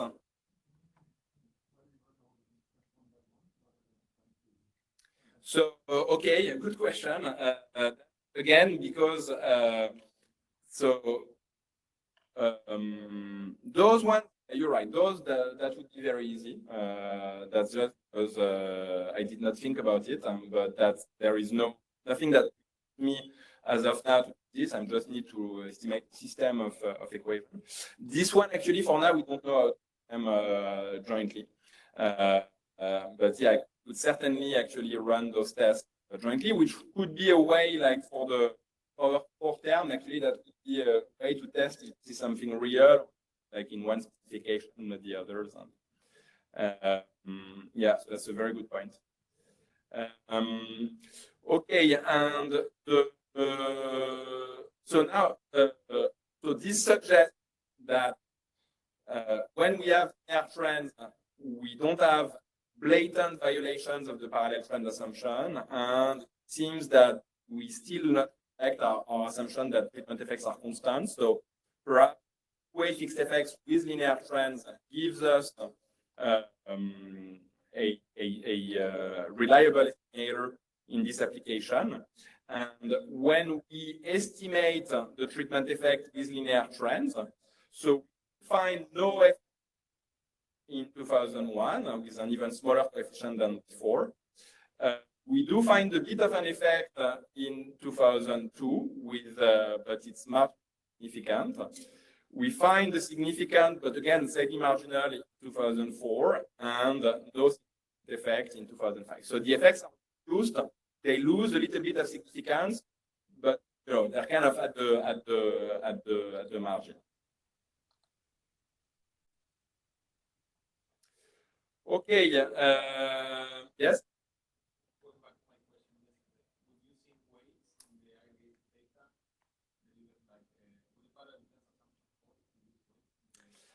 Okay, that's a question. I've not looked at it because actually in their paper, that could be actually why, thanks, and that could be why we have discrepancy, because they weight their estimation actually in the paper.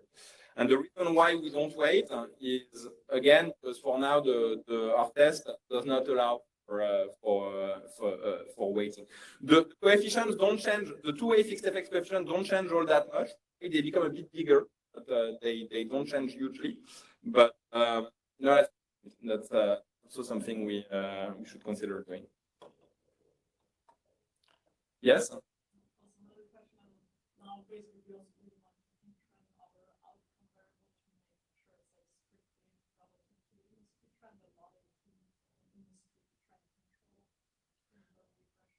So yes, so controlling like if you rather than like the double differencing, you include an interaction and the industry dummy, then you're no longer guaranteed to have estimators that are robust to heterogeneity. It's a very parametric way of estimating the industry-specific linear trend. Like, for instance, you're going to be using observations post-treatment, not only observations pre-treatment, to estimate the industry-specific linear trend.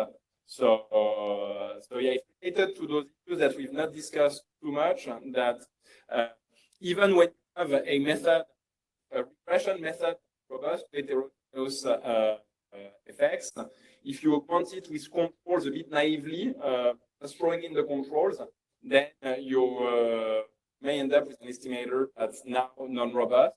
The question is that to estimate the coefficient from the controls, you need to make sure to only use untreated observations. So, you know, for instance, the imputation estimator of Borosiak et al. It's very easy to include control variables.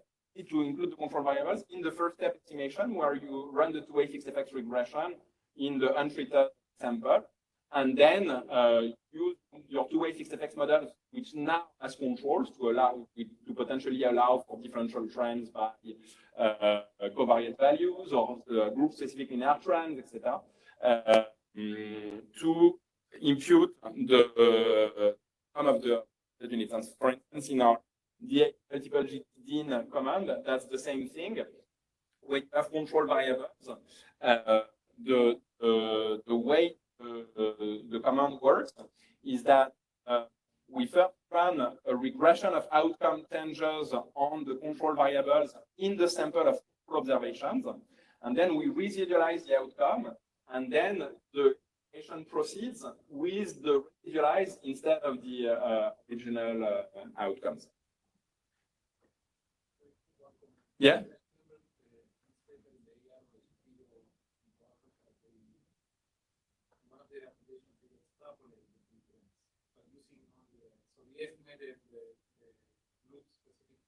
Yeah. So that's exactly, I think, what the heterogeneity robust methods would do when you have linear, when they control for linear trends. Yeah, exactly.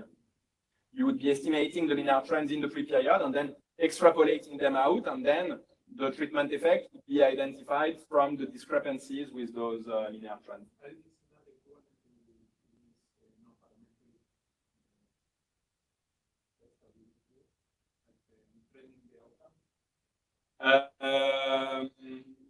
So the difference, yes, okay. So it's related to a point, actually, I think. So if you so rather than, so you have essentially you have three solutions. Either you detrend the outcome as I did, or run a one-shot by fixed effects with the linear trends. This we don't want to do, but you have an intermediate solution, which is to run a two-way fixed effects with the linear trends, restricting the sample to the untreated, and then use that to estimate the treatment effect. The issue is that it's a little bit less straightforward to know how to do placebo testing, actually, once you've done that, because you've actually been using all the periods to estimate those linear trends.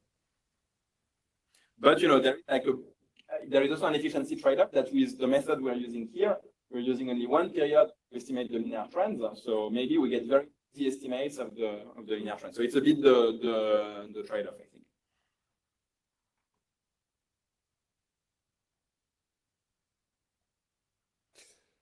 Okay. So now, so in introduction designs, if you have stairs or quasi-stairs and parallel trans tests are not rejected, maybe you pick two-way effect estimator. Now there are still going to be three cases where you're going to want to use heterogeneity robust.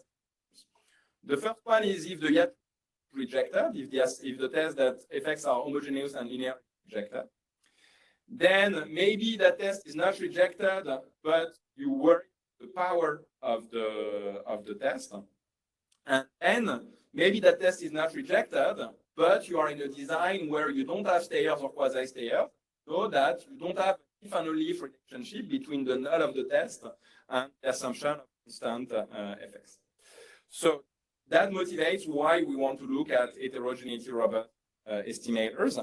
And we're going to need to distinguish between designs with stayers, quasi-stayers, and designs that don't have stayers or quasi-stayers. So first, identification.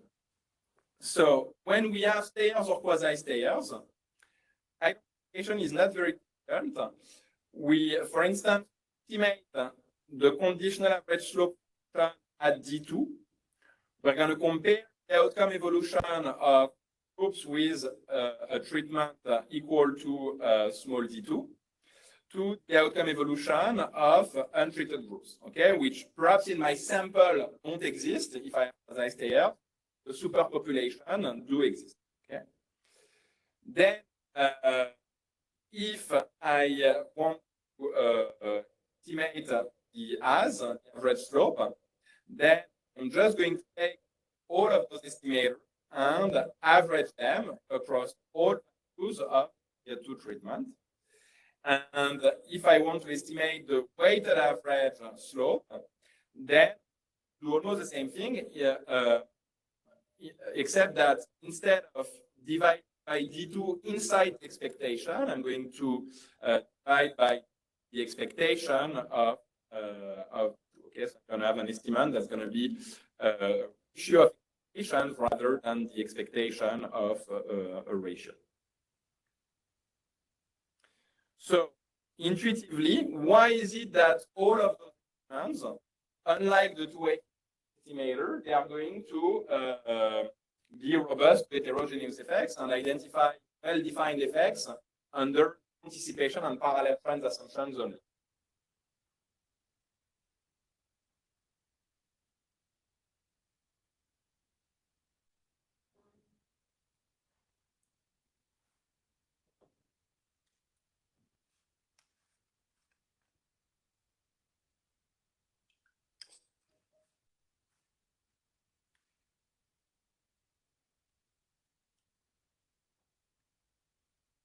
So where was the issue in the two-way fixed effect estimator coming from?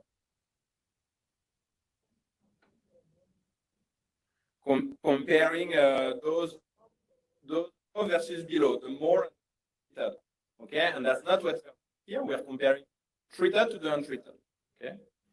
So that's why we are avoiding this forbidden comparison. So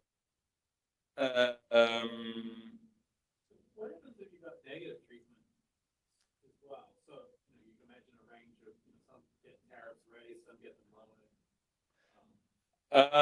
Okay, so that's the same thing I think as a negative treatment.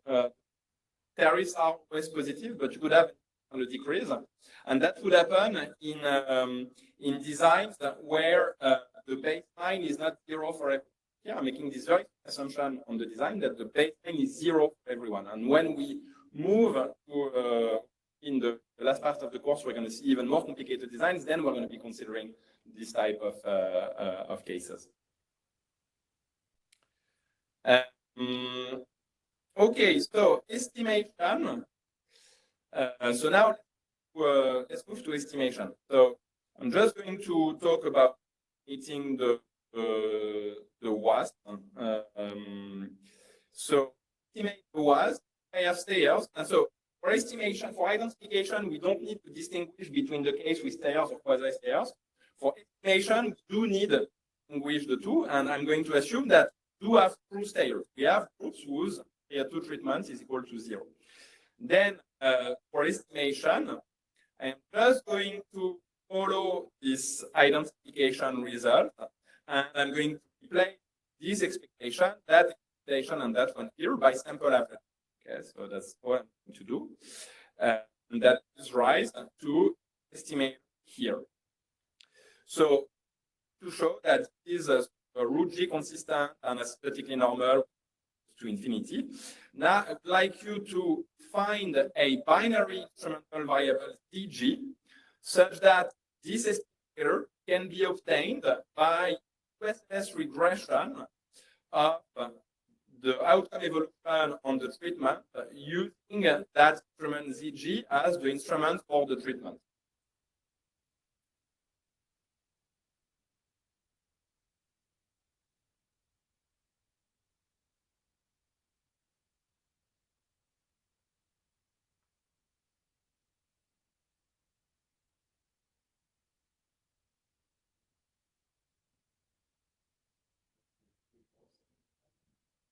Not the previous dummy, but that's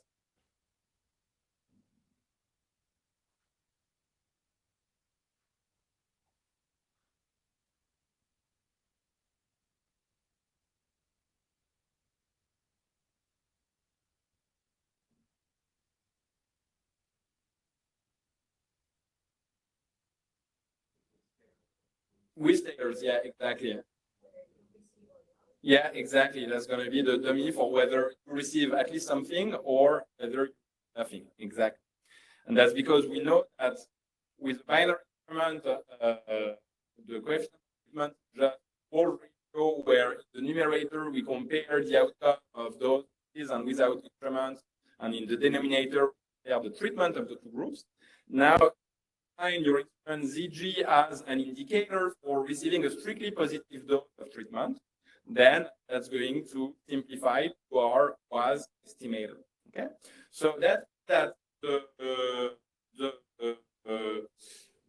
in an heterogeneous solution design with stairs, if you want to use an heterogeneity robust estimator, it's straightforward. You just need to run two SLS using dummy for receiving some treatment dose as the instrument.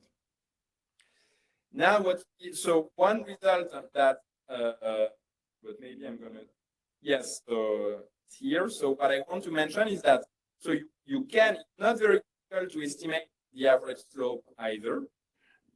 Again, we follow the identification result, which is here, replace expectation by sample averages, and that is right to estimate here. And it's possible to show that no quasi, if all theta receive a non-equal treatment dose, then estimator is also going to be consistent and asymptotically normal. But actually, in our paper with Xavier and Gonzalo, Vasquez-Barre, and Express, we show that this estimator will have a strictly larger variance than the estimator of the WAS. And the difference can actually be very large. Like in an application, we find that the variance of this estimator can be 10 times larger than the variance of that estimator. So that means that even if your target parameter is the average slope, because for instance, you're ready to make a linearity assumption, and then you want the average slope to a counterfactual analysis, then from a bias variance perspective, there might be an argument for using that estimator instead of that one to estimate this average slope, because even though that's consistent for the average slope, if the slopes are not too strongly correlated with distance effect, then it will not be too biased, and this might be much more efficient. Okay. Yes.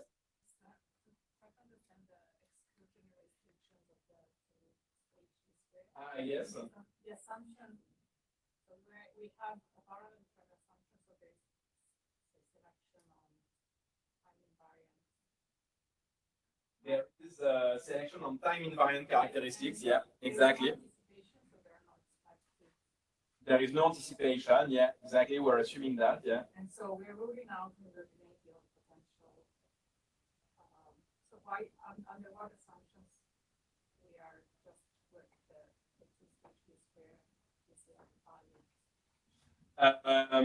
so I think you're trying to connect this with like Imbens and Angrist 1994 late results, right? That's what you're trying to do.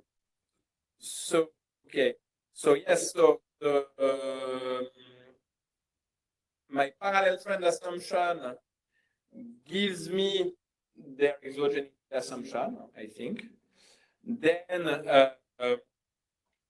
holding so the instrument is a bit weird, function of the treatment itself. Okay, but you know they say that the instrument is to be excluded from the outcome equation, which is the case here because conditional on your treatment, whether or not you got strictly positive treatment dose, well, you know, is not going to affect your outcome directly. So I think that's their exclusion restriction.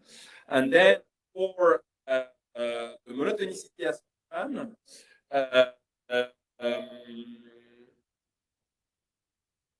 so here again, it's tautological actually. It's true tautologically because you're moving from not receiving any treatment to receiving some treatment can never decrease your treatment. You see, so I think you can actually.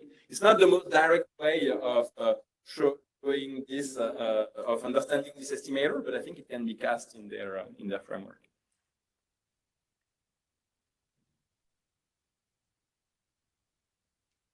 Okay, and we have, and in fact, if you we have a beta version of this command that we share already that is just not available on SSC and CRAN yet, but that you can use to compute those estimators. Okay. Okay. Without so we're going until 12:30 now. Okay, perfect. So we will have time to cover the more complicated designs. So without layers, if we look at sorry. So now we're design where we don't have layers, but we have quasi, and then to the third case. So identification does not change. In that case, what is change is estimation. So if we look, for instance, at this estimate here, which part of the estimate becomes more complicated to estimate if we don't have and only have stairs? Yes? Yeah, exactly. So, because even though in the superpopulation there might be groups that are treated in my sample, I won't have any of them. So I can just say I'm going to compute the sample average of theta y and treated unit. So what can we do instead to approximate this outcome evolution without treatment?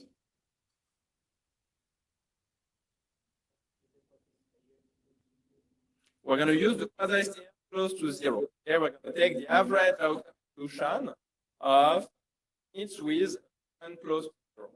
Now, what I've said that. So if I tell you, okay, how you can do the average outcome evolution of people with a treatment close to 0. Can you implement that like in a file, or is there some? Yeah, what is close? Exactly. Okay. So actually what? So to answer that question, what we propose to cast that a little bit. I mean, actually, not a little bit, exactly as choice of an optimal bandwidth in a regression continuity design. Okay? So the intuition being that if your bandwidth, if your definition of who is close to treated is very large, then that's going to increase the bias of your estimator, because you're going to be trying to estimate an outcome without treatment using observations that actually receive the non-negligible amount of treatment. Conversely, if the bandwidth is very low, then you're going to get an less biased estimator, but with a very high variance, because you're going to be using very few observations to estimate counterfactual outcome evolution. And so once that, we can just branch into all this literature in continuity designs, but more generally estimation, to propose an estimator of the WAS when we don't have stairs and only have quasi-stairs. And so I'm just going to give another estimation procedure. So essentially, we're going to be running a regression of delta y among the subsample of quasi-stayers, namely those with a D2 below bandwidth H. And then our estimator of the expectation of delta y given D2 is equal to 0 will be the intercept in that regression. So it's a local linear regression. And bigger H, larger the bias, the lower H and the larger the variance on the turnout optimal bandwidth. And then we rely on the literature from the regression discontinuity designs, Kalana-Raman and Kalonico et al., to propose both an optimal bandwidth and also, following Kalonico et al., importantly, a robust confidence interval that, for the fact that when you use the optimal bandwidth, actually your estimator is biased and you need to debias it for inference. Okay, so something that's important that with no stayers but some quasi-stayers, we're going to be entering a world a bit like regression discontinuity. So we need to use non-parametric estimators, and those estimators they do not converge at the standard square root rate. They are going to converge at the g to the power rate. So you might think that power 0.4 and g to the power 5 it's not that different. Well, in practice, it is very different. And what that means is that you're gonna end up very noisy with much noisier estimators. So there is a real cost in terms of moving from a design with stayers to a design with only quasi-stayers.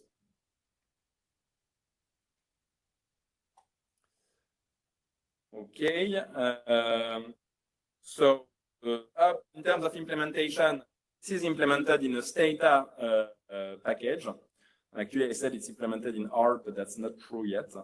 And it's called DIHAD. And essentially, without too much our work, inside what the package is doing is mostly copying the anti-robust package of and cost. After a few tricks to accommodate the event study and diff in diff setup we are considering. Okay, last case. What can we do if we want to have an heterogeneity robust estimator and we don't have either stayers or quasi-stayers? Well, actually, there is we are in trouble because we don't have anyone that's untreated or untreated. So estimating group perfect evolution without the treatment is going to be difficult. And then all do is bound, do partial identification, derive bounds for was parameter. And but we propose to derive bounds under assumptions that effect is bounded by lower bar m number and by above by upper bar m number.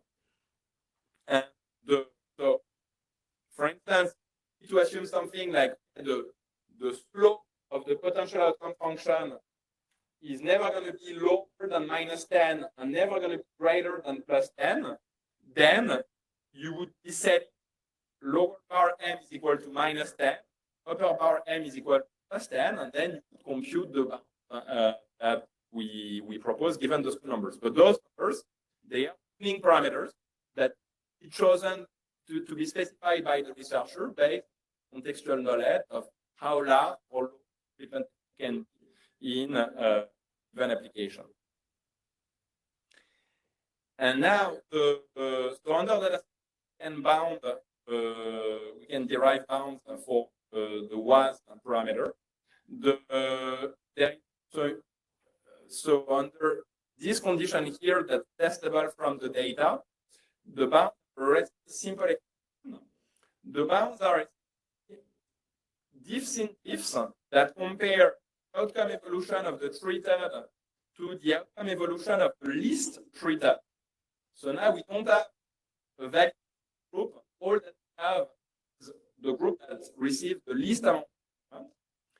But this outcome evolution does not give us factual outcome evolution without, because that group is still treated. But there are boundless assumption of the size of the treatment effect. We know that that group treatment effect cannot be lower than this lower bar number, the amount of treatment they received, and therefore we can actually bound the counterfactual outcome evolution without. Okay. So the take the so as soon as you move into this partial identification world, and often very legitimate concern that practitioners have is that you end up with very wide and uninformative bounds. Okay, that's not always true, but that's often true. And so to assess if that is going to be a concern or not in this setting, what you do is you need to compute the difference between my B plus bound and my B minus bound. Because if the difference is large, and that the lower bounds are very far away from each other, difference is low, the bounds are pretty tight, I'm going to be able to learn something useful about the treatment effect. And so if I do that, the difference between B plus and B minus, this term is common, so up disappears. This term is also common, so it disappears. And I am left with this expression here. So of course, the y my bounds depends on my user specified M upper bar and M lower bar number. You know, I'm ready to make a very strong assumption that the treatment effect has to be included between 1.99 2.01, then of course I'm going to get very tight bound, but you know, bounds are not going to be very credible. They rely on a very strong assumption. And then they also, the width of the bound also depends on this ratio here, which is the ratio of the dose received by least treated divided by its average. So you are in a design where the least treated receive the fairly small dose relative to the average dose, then the bounds are going to be informative. But you're in a design where the least treated actually received a dose that's not negligible relative to the average dose, then the bounds will not be informative.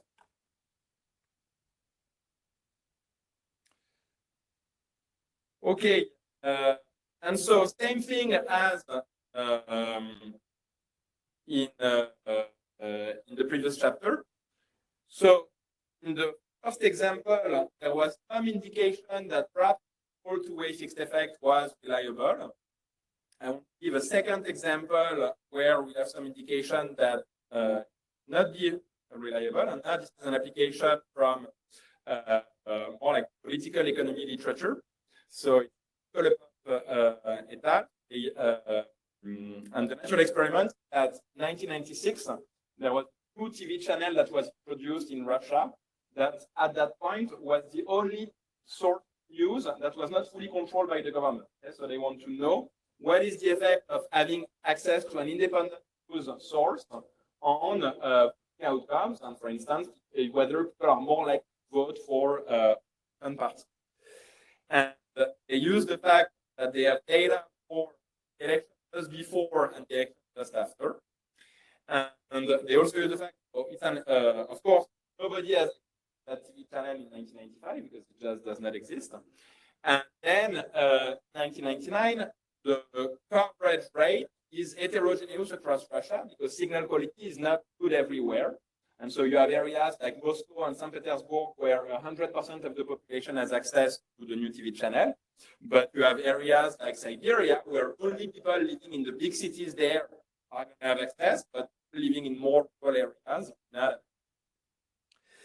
Now, so the exposure rate to NP in the post period, even low treated area, still already 27%.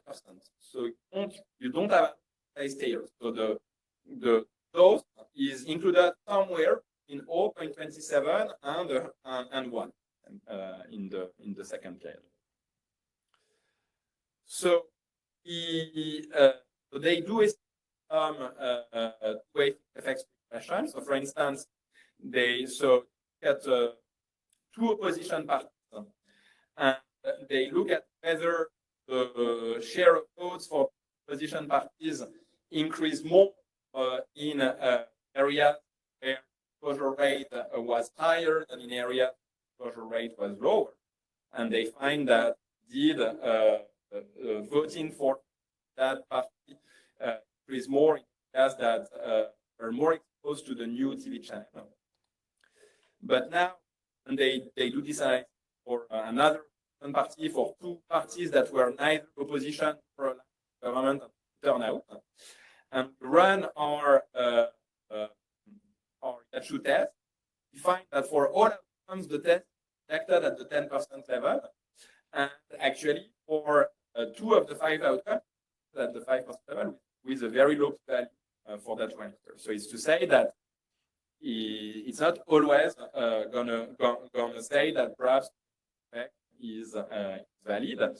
Now the issue is that it's an application where you don't have either stayers or quasi-stayers.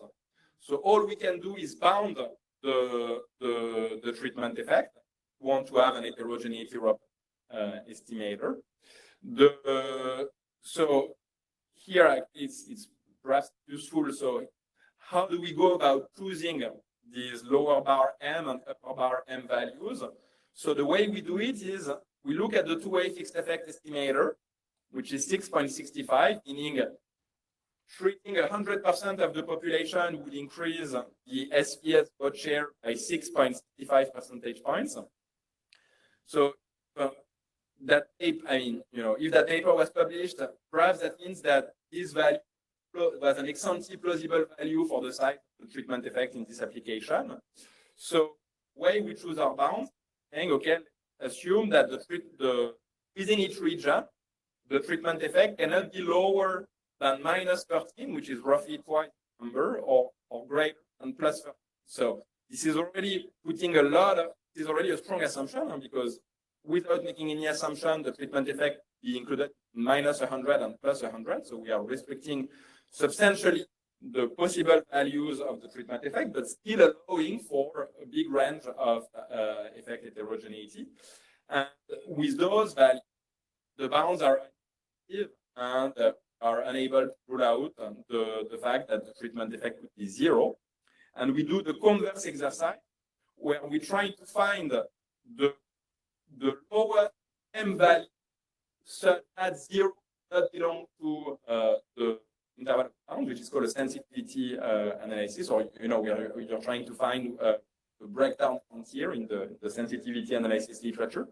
And we actually find that this value is 6.97, which is very close to the two-way fixed effect estimate. So it's only if you were ready to assume that everybody has a treatment effect very, very close to the actual estimate from the two-way fixed effects regression, that you could rule out and here we are not even counting for estimation error, but at least 0 belong to the bounds.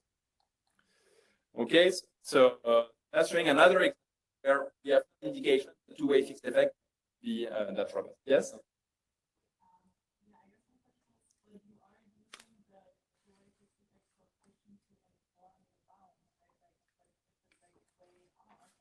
No, yeah. The reason why we're doing that is thinking that so perhaps our prior is that surprise findings that was prior are hard to publish. This paper got published, so maybe 6.65 was prior. But that's the implicit reasoning we are making. Okay, yeah, so conclude this and motivate what we do in the last hour, 30 minutes. So I told you that we had this survey of highly cited two-way fixed effects papers. With the results of chapter 3, binary treatment, variation in timing, we were able to cover 2 of those 26 papers. When we did the binary designs, that allowed us to cover 4 papers. Heterogeneous adoption designs were gaining papers. So 8 statistics, but we're still very, very far being able to cover all situations that researchers effectively face in their analysis. So that's why now we are going to turn to more complicated designs. So this is not, those chapters are not in the textbook yet. So now we're going to do, I'm going to follow like more regular presentation slides. And hopefully we, yes?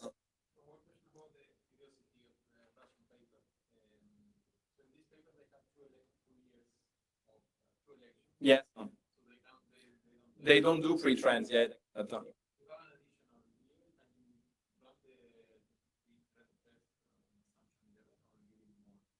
No, you just need 3 periods. Exactly. You just need 3 periods to be able to placebo test it. Yeah.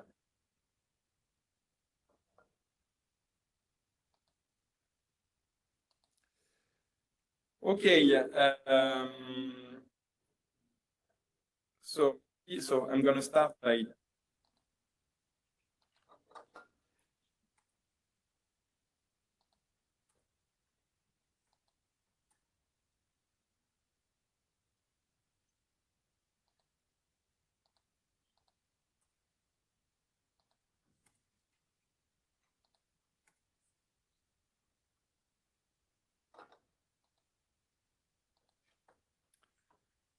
okay, so I'm going to start with this paper where so we're going to present respect to what we just discussed. The key difference is just going to be that at period 1, treatment might not be uniformly equal to 0. Okay, so we might have variance in the treatment even at period 1. So we're going to be situations that David had in mind, where we have so let's say like the perfect application will actually be the Trump tariffs application. We have tariff rate on a variety of products, and the tariff products are going to change from period 1 to 2, while the tariffs of other products will not change. So we're going to have switchers and payers like we had before, but the difference is now going to be that at period 1, not everybody had the same treatment value. And this, for instance, something that we are not going to talk at all about in this paper is the Yatsu test. The validity of the ability of the Yatsu test to be really informative as to the validity of the two-way fixed effect estimate crucially relies on the fact that treatment was uniformly equal to 0 in the baseline period. If you don't have that anymore, then the Yatsu test it becomes less interesting.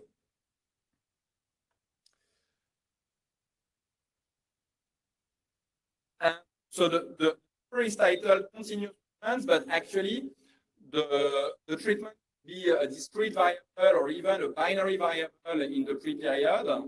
All that's going to be important is that not everybody has the same treatment value of the treatment in period 1, because otherwise we're back to things we've already seen together.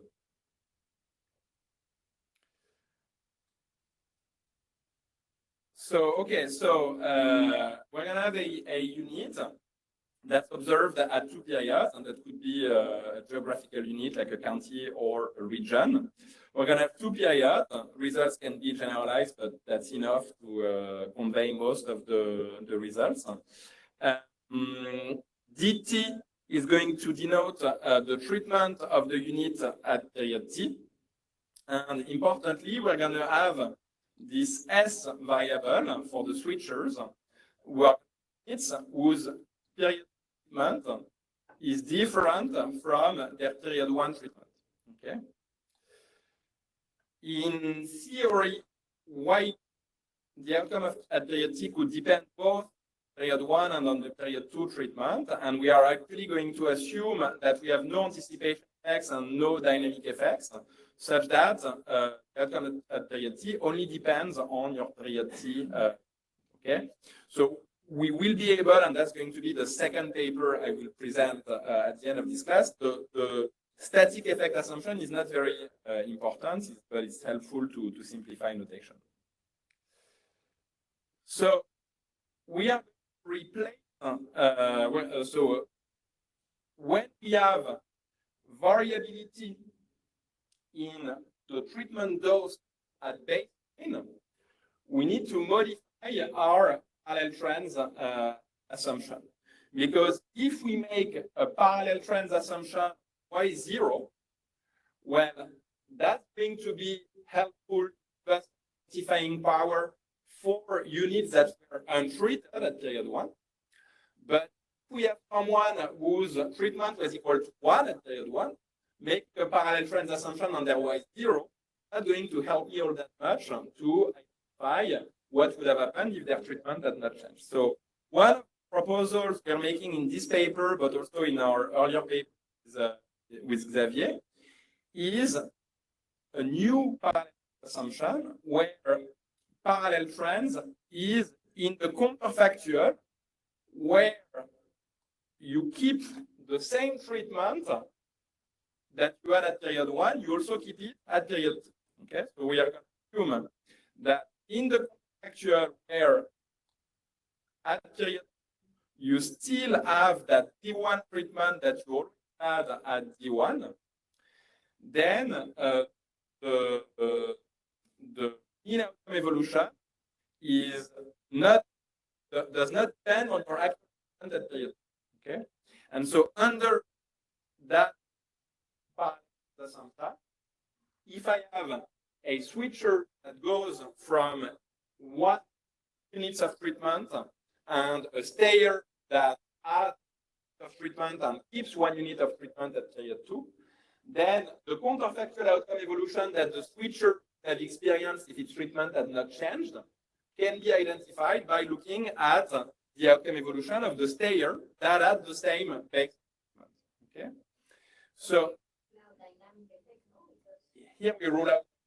Yeah, but I mean, 2 periods, that's not so much. So with several periods, yes, with several periods, then it could be problematic. But here in the 2 period, that's even if you have dynamic effects, you're fine. Okay, so now we're gonna have under that assumption, we have following building block identification result, which say that the slope at period 2 of moving the treatment from D1, the value treatment that someone had at period 1, to D2, the value that they have at 2, can be identified by comparing their outcome evolution to the evolution stayer with the same treatment. Okay, and so that means that those slopes could be identified for any value of 1 and 2. Now, in practice, if D1 and 2 take a large number of values, then we're going to try to consider average of slopes to be able to have things that we can identify at the standard parametric rate. So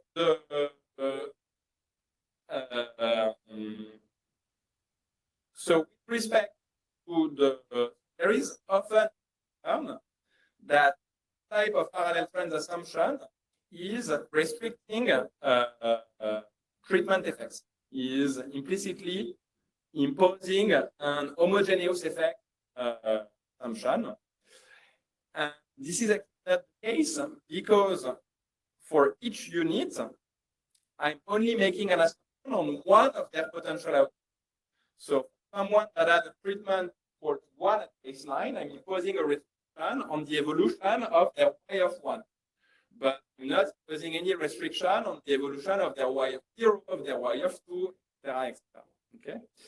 So if on top of this assumption, you were to also impose the standard parallel trends assumption on the y0, then it is true that combining assumptions, combining this one here, the standard one on the y0, then you would be imposing a restriction on treatment effects, which is not homogeneous effects, but more that a parallel trend assumption on treatment effects. Okay, namely that the evolution of the treatment effects over time has to be constant across groups. But again, that's all the standard parallel trend assumption on Y0, which is a little odd imposed here for two reasons.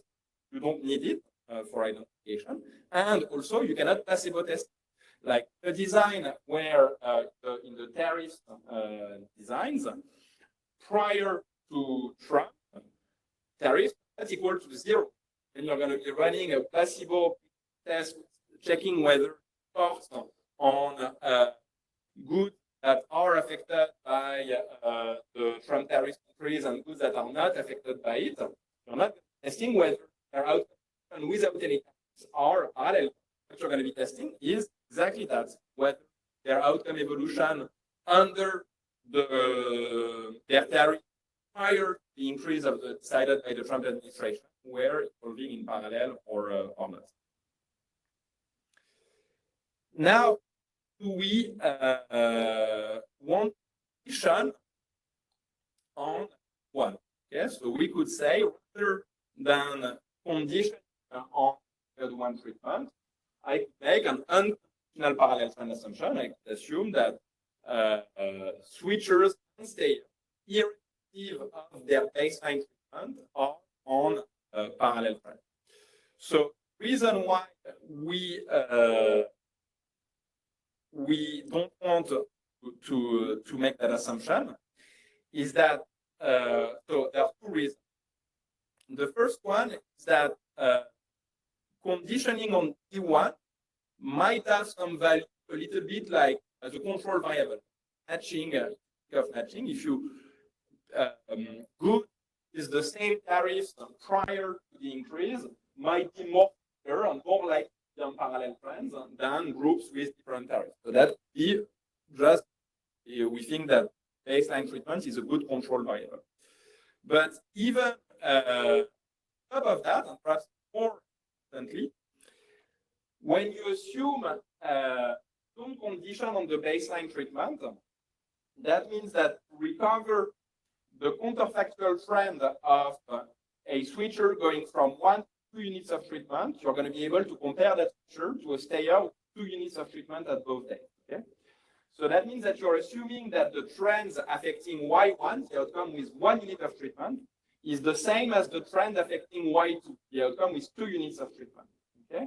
So that's exactly what I've written here, that the trends are the same, irrespective the outcome trend under a treatment of T1, same as the outcome trends under a treatment of 2. Now, this term to the right and that term to the left, this is actually equivalent to a thing that in the from T1 has the same effect 2 and at period 1. Okay, so a parallel trend assumption saying that switchers and stayers have the same trend but not controlling for their baseline treatment is actually equivalent to assuming constant treatment effects time, which kind of what in trying to avoid in this literature.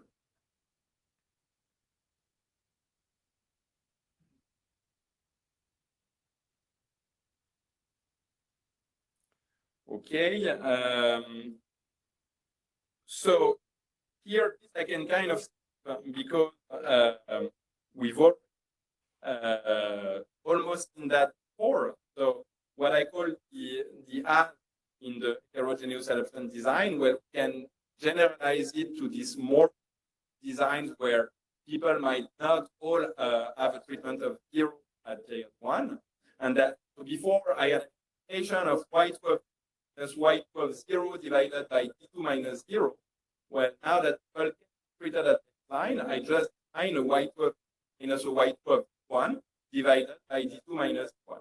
Okay, and I have the same arguments in favor of using the add, in the sense that yes, focal effect, it only applies to switcher, and it measures the effect in their treatment from 1 to the treatment change that effectively took place, not other treatment changes, but we are ready to make a linearity assumption, then we can use it to learn the effect of other treatment changes, and under concavity or convexity, we can use it to bound the effect of other treatment changes. Okay, so to estimate the one that I'm trying to parse out what's exactly similar to what we've already done and where there are two pillars. So when D1, the baseline treatment is a discrete variable, estimation of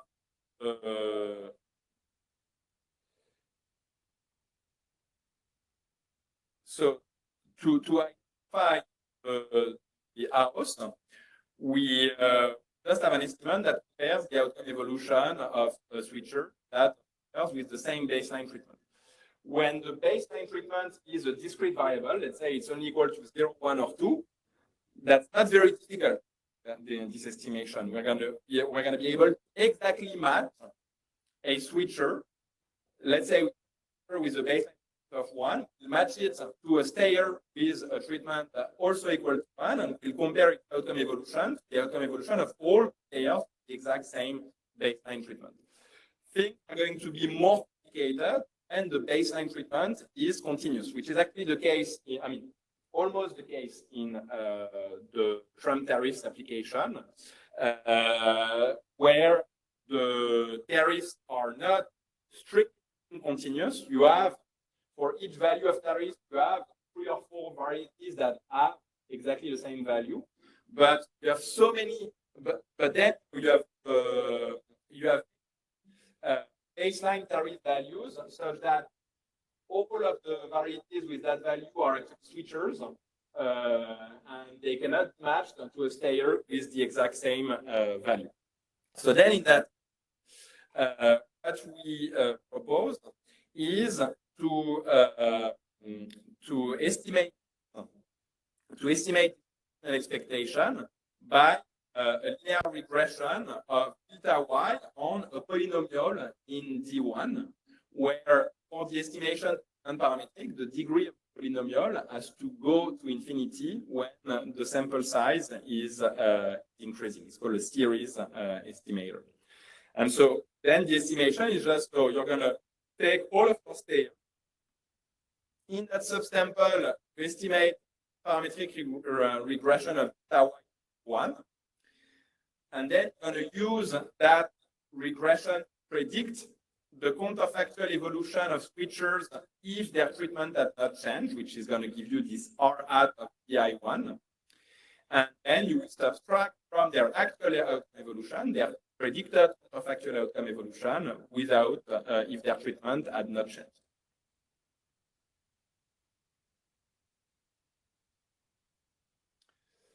Now, this estimator will, so for this estimator, at the standard parametric rate, we need to have a quasi-stayer, which is the case of the Trump application, because the Trump administration, was not very subtle in making the infinitesimally small tariff trees. All the tariff trees were pretty large.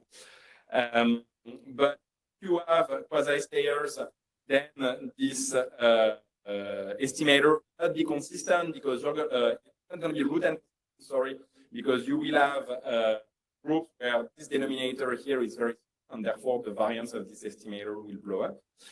But even if you don't have quasi-stayers, this variance here, as we will see later, can be very large. Okay, so that motivates, and the fact that not be consistently estimated, root n consistently estimated with quasi-stayers, and even without quasi-stayers, very noisy, motivates the second target parameter, which generalizes our one parameter to the more complicated designs that we have here. And the trick is just take all those slopes, but weight them by something that will make the denominator of the slope disappear. And here, your point, David, you see that here I have an absolute value of d2 minus d1 because there could be, so it's not the case, Trump tariff application, tariffs increase for every variety, but you could have an application where some features experience an increase and others experience a decrease in their treatment. And then with those weights, that allows me to rewrite my weighted average of parameter as a ratio of expectation rather than the expectation of a ratio. If the slopes and the magnitude of the change are uncorrelated, then sorry.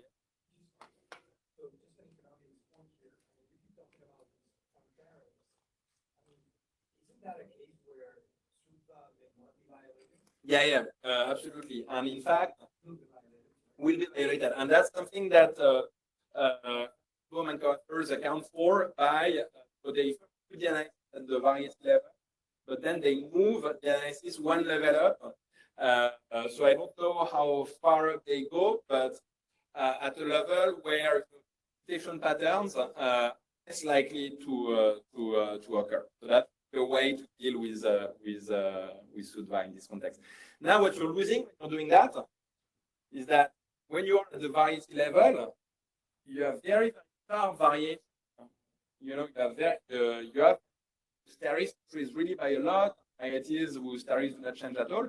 When you start aggregating, that dilutes a little bit the variability, so which is going to have consequences for statistical precision, etc.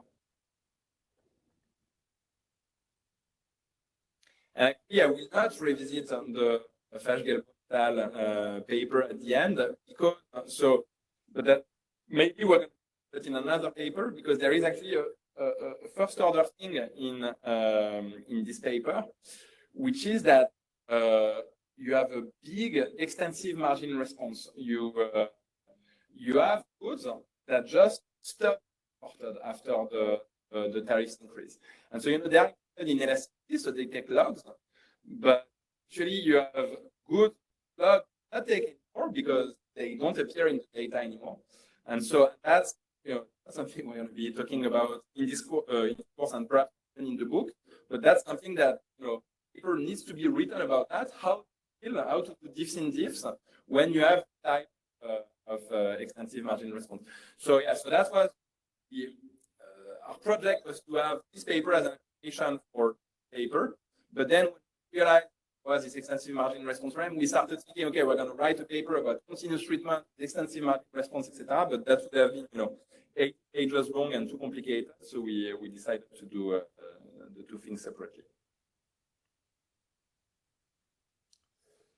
Okay. Yes, one thing we did not see in that's interesting and that we did not see in the simpler case with a baseline treatment of 0 for everyone is that now we have, so remember that under our parallel trends assumption conditional on the baseline treatment, the goal is to pair features there with the same baseline treatment. If baseline treatment is discrete, easy. We just match features and stairs with the exact same baseline treatment. If the baseline treatment is continuous, that's much more difficult to do. And then for the wow, we can use two techniques. We can either use what's called the Dresch adjustment technique.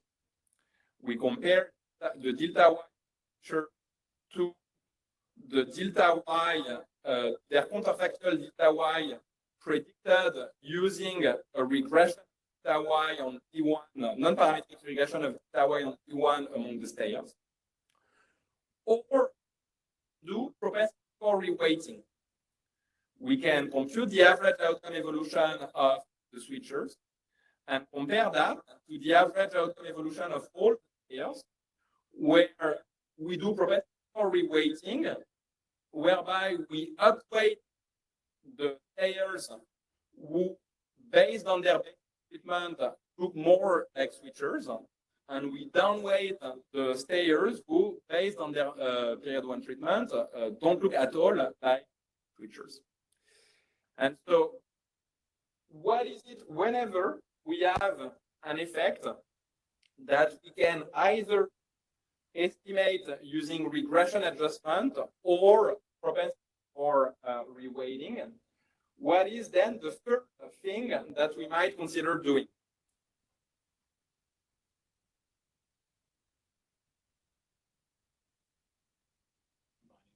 Combine them, and what's the name of this combination, which has become very famous in the diff literature, especially? So it's called the W estimator, okay? And that's going to be so in heterogeneous adoption designs.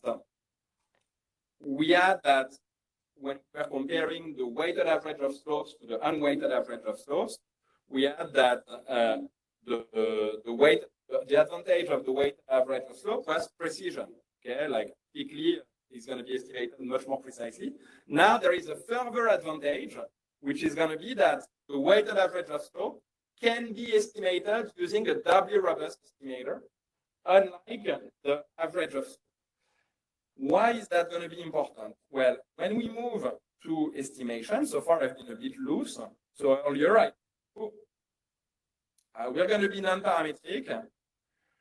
We are going to be regressing delta T1 among the stayers with a high order polynomial. But you still have one tuning parameter per choose, which is the order of this high order polynomial. Because my theory, so I'm not going to show you the condition, but for result to hold, the order polynomial has to go to infinity when sample size increasing for the estimation to really be parametric. But my rate conditions, with a finite sample, and still based on those conditions, you can actually rationalize any polynomial order choice. Okay, so it's non-parametric theory, but effectively you're still pretty parametric. So if we want to avoid this type of choice parameter when we fit a regression model, what is the technique that has become popular now? You have like all these machine learning estimation methods. Cross-validation, exactly.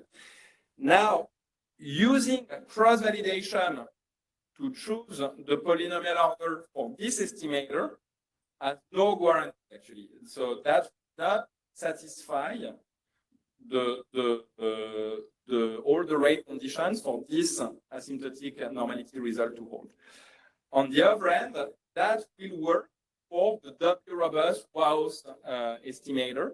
There, using cross-validation to select the polynomial order will work. Okay, so that's a further advantage of the WAUS estimator in this context, which is that you can rely on, you can just rely on cross-validation. So I'm telling you, okay, you need to estimate a regression of delta y and T1 among the stayers, and now you're going to be able to use cross-validation to choose which polynomial order you should be using. And actually, our DID multiple GT stat package that I mentioned earlier already has like an option to do this cross-validation. Okay. Yeah, so that's just saying that the variance of WAUS and that the variance of the estimator can be much larger than the variance of the WAUS estimator. So maybe we have 2 minutes left. Maybe we stop now, and yeah.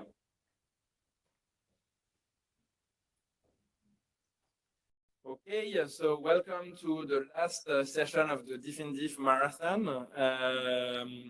So we're talking about these potentially complicated designs where we might have variation in the treatment dose, even in the baseline period.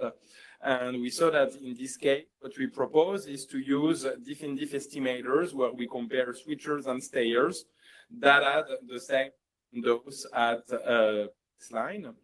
Now we're going to talk about instrumental variable estimation. So there might be cases where the parallel trends assumption may not be plausible when you condition on the treatment, but be plausible when you condition on an instrument. So a good example, you're interested in estimating a price elasticity.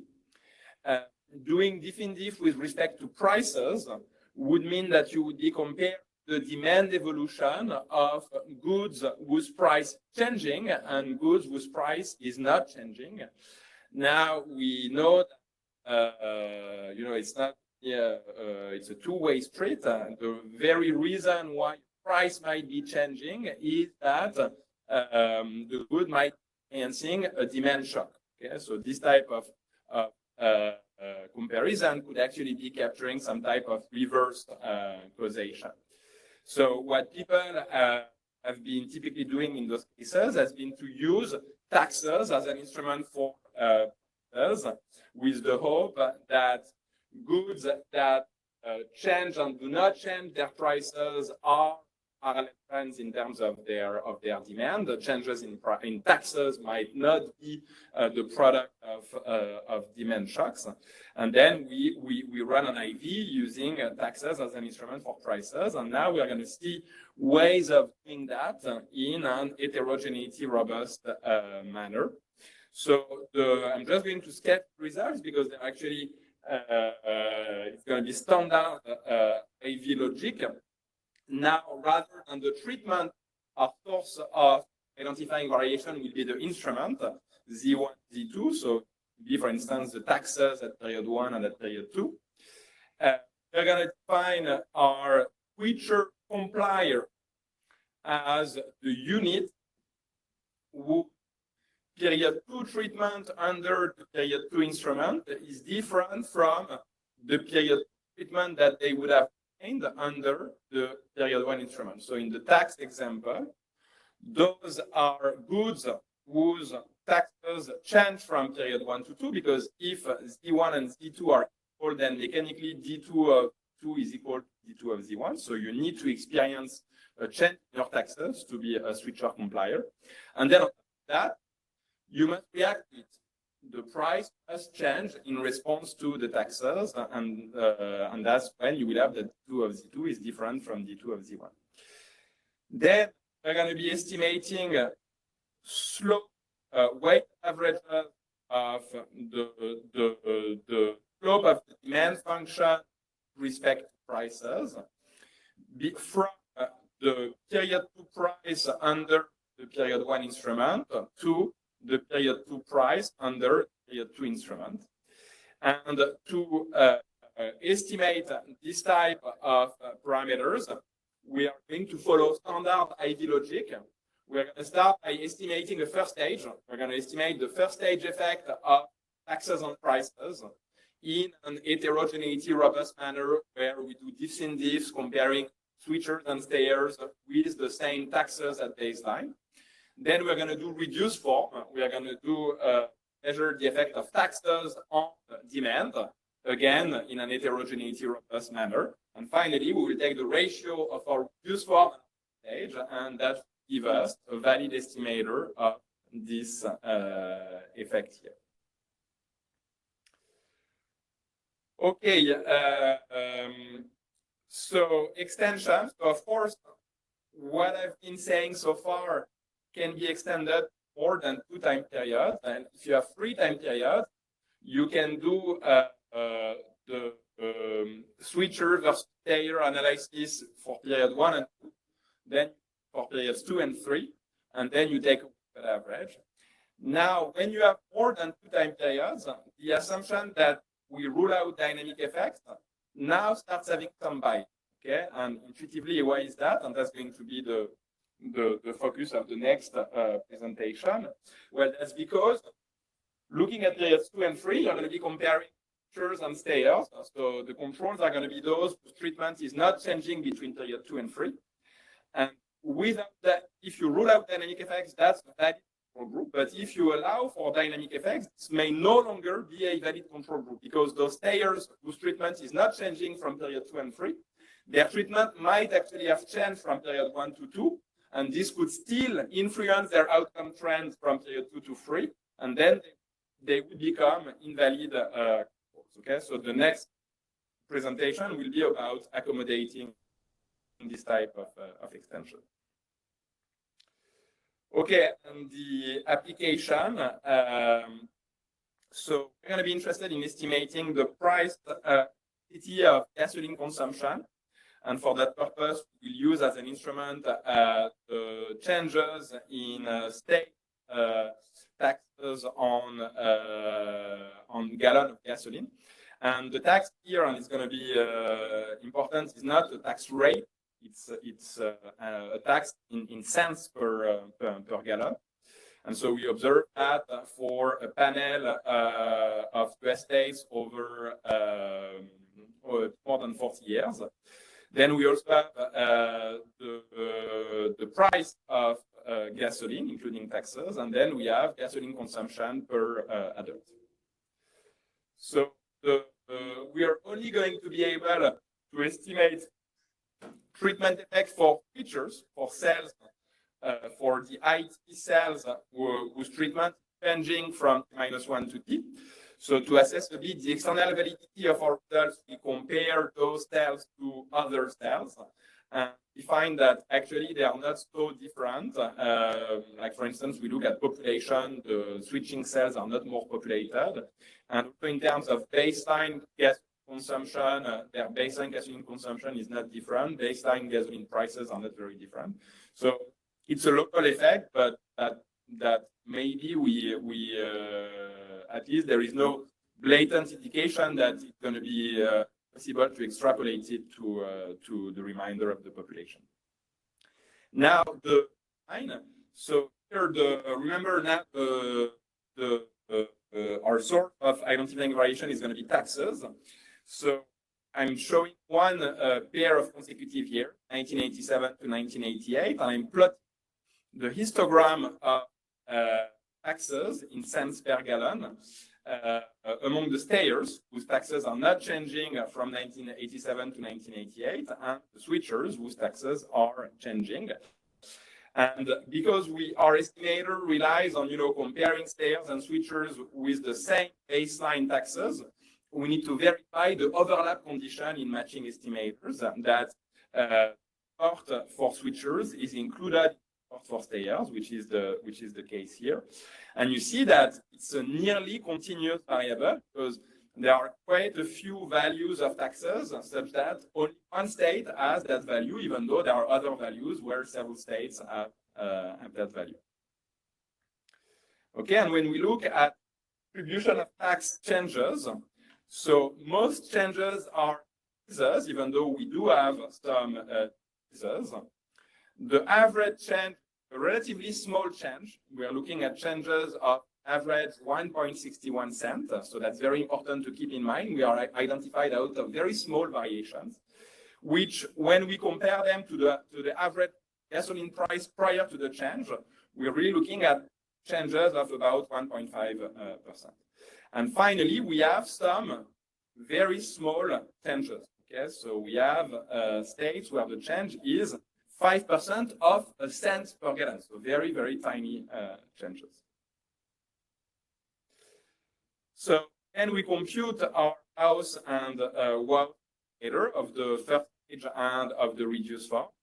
And we see that the well much estimated with standard errors that are roughly speaking 2.5, 3 times smaller than those of the house, means that the variance 8 to 9 times smaller. And this has consequences because if you were to use an house estimate, if you were trying to use the house to do an IV of on prices and then prices on quantities, then with the house, you don't even have a first stage actually. Like the first stage is not particularly significant, so it's not even like an issue that the F-stat is not greater than 10 or 50. Here is the T-stat more than one next. So even as per conventional asymptotics, you cannot use that instrument. One, so while the t-stat more like 6 or 7. So, you know, for the most papers on weak IV, that might be a little bit at the margin, but we're still gonna be able to try. Two placebos comparing features and there's consumption and price evolutions before the switchers and their taxes, and we find relatively small and insignificant placebo estimators. And finally, we do our IV, and with our we find an elasticity of minus 0.7, so relatively small. I mean, an elasticity below -1, and which is smaller, not completely different from what you get with standard LS to FXFX regression, where you could be finding something like an elasticity of -1. Okay, so now to the last part of the class, where we're going to be considering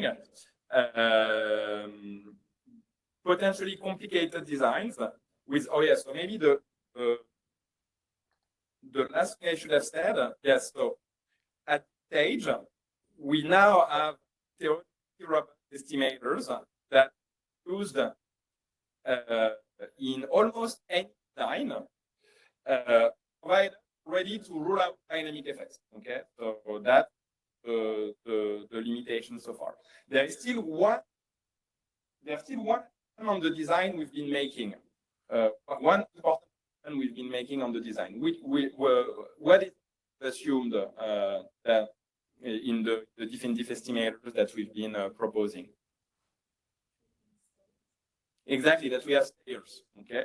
And that, I think, a bit where the literature currently is in terms of, you know, extending those heterogeneity definitive estimators. What we don't know as of how to do is to propose estimate in applications where you never have stairs, okay? In applications where at every time period, the treatment of every unit is changing with respect to what it was in the previous period.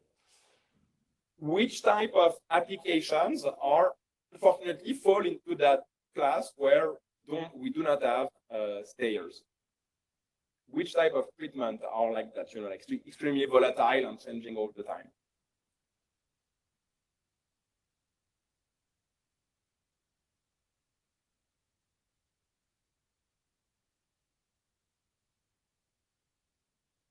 Yes. Stock prices. Yes, that's true. That's true. Well, okay. Stock prices as well, and that's a good point. I'm, you know, maybe that's because I'm not doing much finance, but I don't have many papers looking at stock prices as a treatment. But maybe there are. What I know of, maybe I spent too much time at UCS. So UCS was very much into environmental economics, so I would get a lot of those we went or patients or things like that, and that's actually very difficult to think about because those treatments are extremely volatile. If you think, for instance, of the seminal paper literature by Duchenne and Greenstone looking at the effect of weather on agricultural productivity, they use country-level data. They two-way fixed effects regression of agricultural yields in county CERT on the temperature of county CERT. But actually, we've done that test. We opened their data set to see if when you take the first difference of temperatures, do you have any zeros? Do you have counties where the temperature remains exactly the same and you don't have? And so, of course, you could say, okay, I'm going to be rounding temperatures to say, you know, if your temperatures have not changed by more than a specific amount, then your temperatures have not changed. But then we're a bit back to this issue that this is equivalent to losing some kind of bandwidth, and we would need a principled method to do that. So presumably, the weather shocks people are more willing to take as grand. Exactly, and that's the direction. So actually, we've been so this is very but that so we started talking with De Chaine about that. When you actually look at their paper, in the title of the paper, the title of the paper is using random weather fluctuation to estimate but still, even though weather fluctuations are random, they still have two-way fixed effects in their regression. So they still feel that something needs to be controlled for until you get this assumption that the weather is indeed random. So that's but to me that did a more promising route to try to revisit those designs than the parallel and heterogeneity robust route.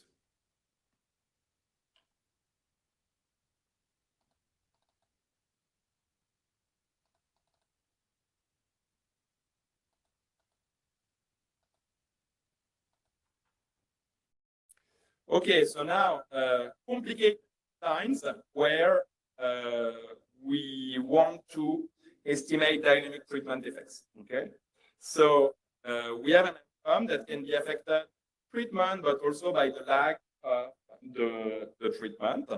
And the standard tool that people have to estimate treatment effects in those designs are called distributed lag regressions, where you regress YGT on group fixed effects, time fixed effects, the current and its lags, and then you need to take a stand on how many lags you want to include in the regression.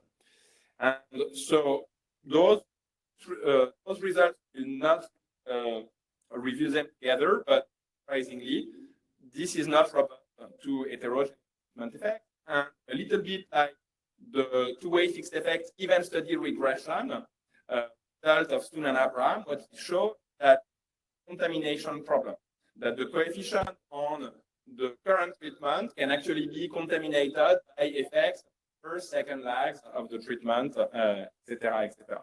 And typically, in complicated designs,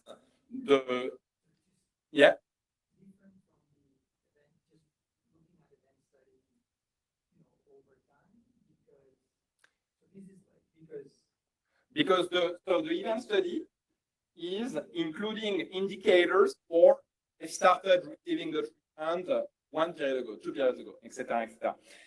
In a complicated design, this is not even what in many cases, because someone might have been treated from the very beginning. Treatments could be turning on and off, could be non-binary, etc. So that's the equivalent of this type of event study regression is this type of distributed lag regression. Okay, so that's the and yeah, okay. So so maybe you remember that Wolfers et al. Example, the two-way event study regression could be affected by negative weights, contamination weights, etc. But in practice, actually, it was not the issue was not so severe. In the application that we're going to revisit, which has a more complicated design, when you run this type of distributed lag regression and compute the weights attached to it, it's not uncommon to have very large negative weights, lots of contamination weights, etc., etc.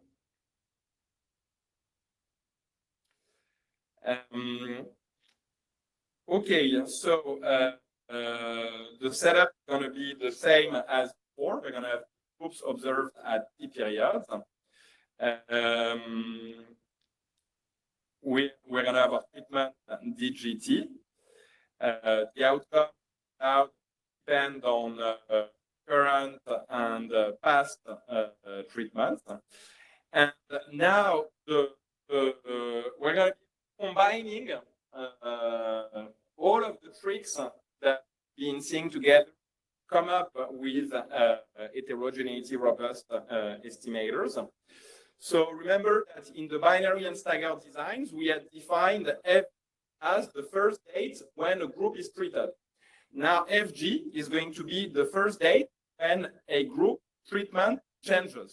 Okay, so that's the first period when the treatment of G becomes different from the treatment that G had at period 1, at the start of the panel.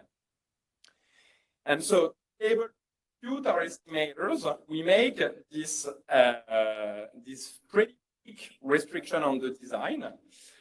We need to assume 1 and 2, and if actually 1, as I will detail, we can actually relax. So 1 says you need to have at least 2 groups G and G prime that have the same treatment at time. Okay, and then you also need that those groups G and G prime, their treatment does not for the first time at the same date. So condition 2 is the one that's really necessary for our approach to be applicable.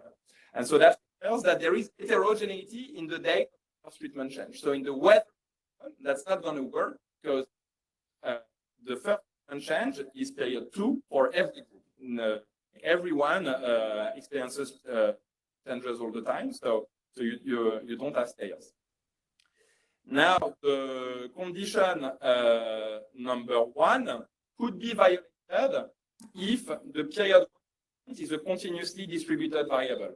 Okay, and this actually we will be able to relax by applying, the same tricks of when we cannot exactly match a switcher and a stayer, when we cannot find a switcher and a stayer that have exactly the same treatments, then instead of doing exact matching, we will do regression adjustment or propensity score reweighting, and our data command actually has an option to do that.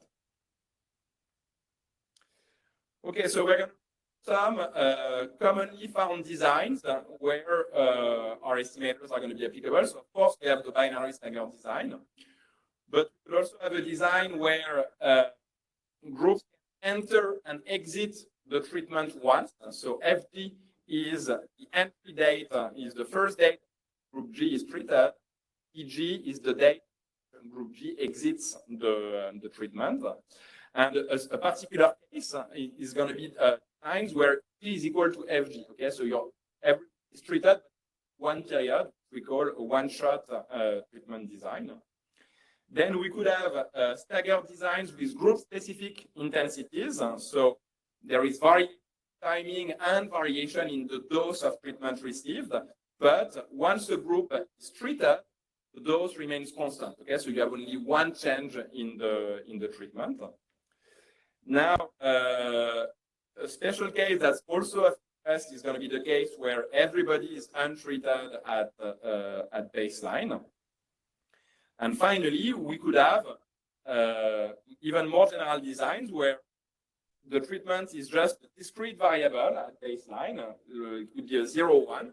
But then after that first period, the treatment path can evolve arbitrarily. You could have groups that are untreated, untreated, then treated, then untreated, untreated, treated again, etc., etc. So we're going to make an anticipation assumption.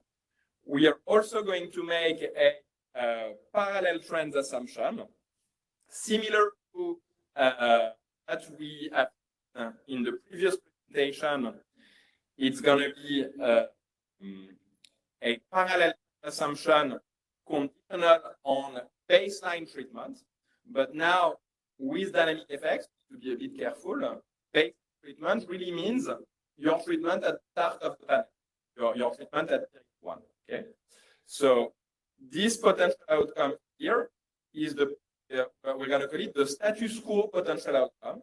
That's the potential outcome that group G obtains at period T if treatment never changes from period 1 to T. It keeps throughout the same treatment as in period 1.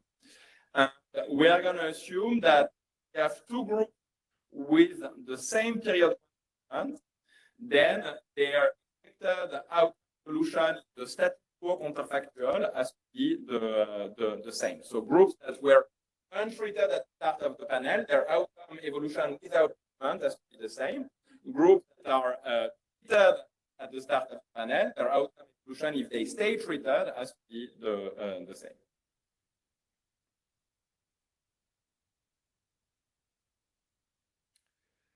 Okay, so yes.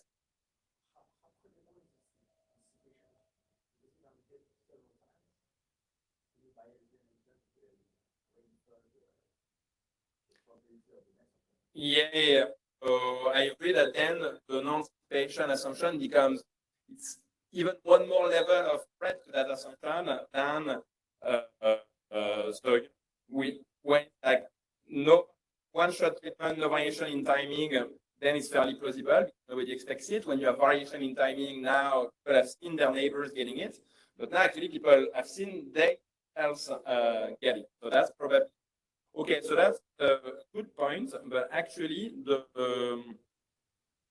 so what we need is a bit weaker than that. Okay, let me make sure I'm not mistaken, but I think that all that we need is actually that that up to your first treatment episode, you don't have any anticipation effects, and then after that, anything can happen, except it's going to change the interpretation of the effects that you're going to be estimating. It might not be effects of being effectively treated, then maybe of anticipation effects is going to be the sum effects of being effectively treated and anticipation, but that would not invalidate on the design.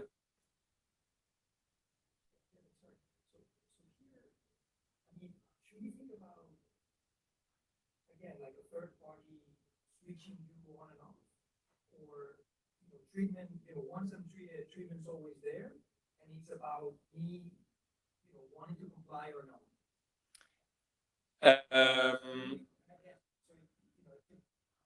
Selection, or is it, so sometimes treatment is available, and then when it's available, I take it, or sometimes it's not, and then so we don't really specify the assignment mechanism, so it could be either of those.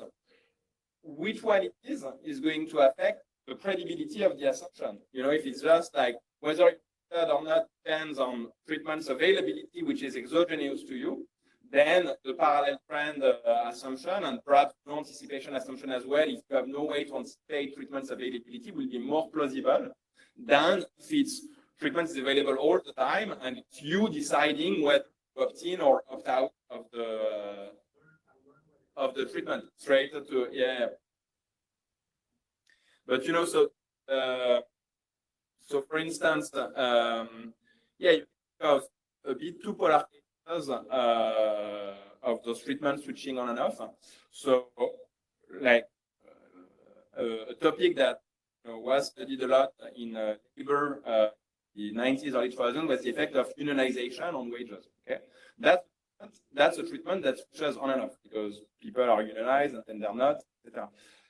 That here, that's a decision that individuals are making themselves. So, whether parallel trend is going to be well or not, it's a bit unclear. And not very instance where we have treatment switching on and off, or actually natural disaster. Okay, you're hit by a typhoon, and then you're not hit by a typhoon anymore. Then 5 years after, you're hit by a typhoon again. That's much more exogenous. Okay, so there, the parallel trend assumption would ex ante be more plausible, I guess. Yes. Okay. So that's a very good point. It's not in the slides, but it should. So here we are implicitly assuming that period one is the start of history, which it is not. It's called the initial conditions problem. So or at period one might be actually still impacted by that you received in the past. So again, it's going to depend on the designs. There's going to be designs where like that applications. I mean, there's going to be applications where you know treatment was just not there prior to period 1, so that's not a concern. But there's going to be cases like the typhoon case where, of course, typhoons happened even before your data started. So when that's the case, so what you can potentially do is, so take a stand on for how many years can a typhoon still affect your outcomes. And then if you're able, even though you might not be able to measure your outcome before period 1, that's actually a conversation we're having at lunch, you might be able, using meteorological data, to recover location exposure to a typhoon even before you're able to measure outcomes. And then if you really make an assumption like, okay, can I affect whatever outcome you're interested in for 5 years, but not more than that, then you can, a way to get initial conditions problem, restrict your analysis to the locations that are not affected for the 5 or for the 10 years before your data is started. Okay. Of course, you know that potentially that can come with if typhoons are very frequent and hit very of the locations in your data, maybe you're going to end up with a very sample where you do that. So you're going to need to do a bit of fine trade-off here, but that's a possibility to deal with this initial conditions problem. Yes.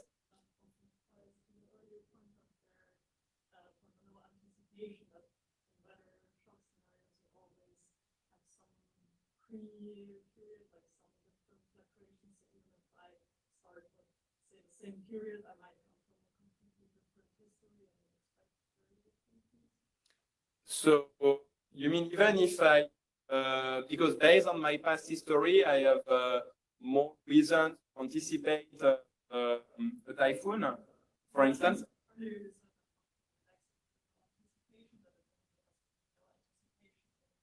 Until the first, yeah. Exactly, not the very first, yeah. Yeah, no, I mean, good point. I mean,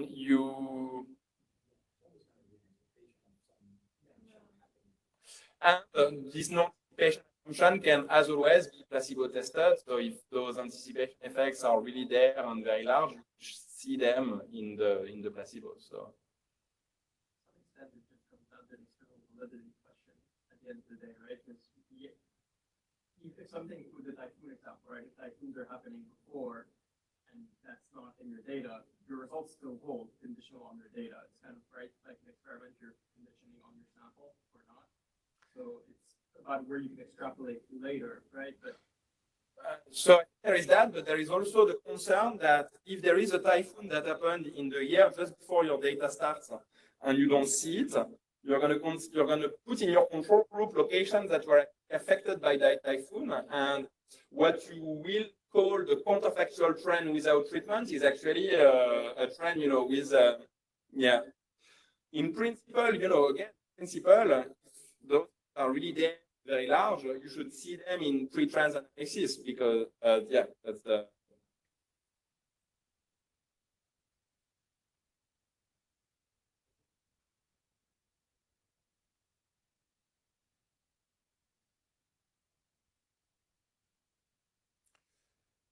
Okay,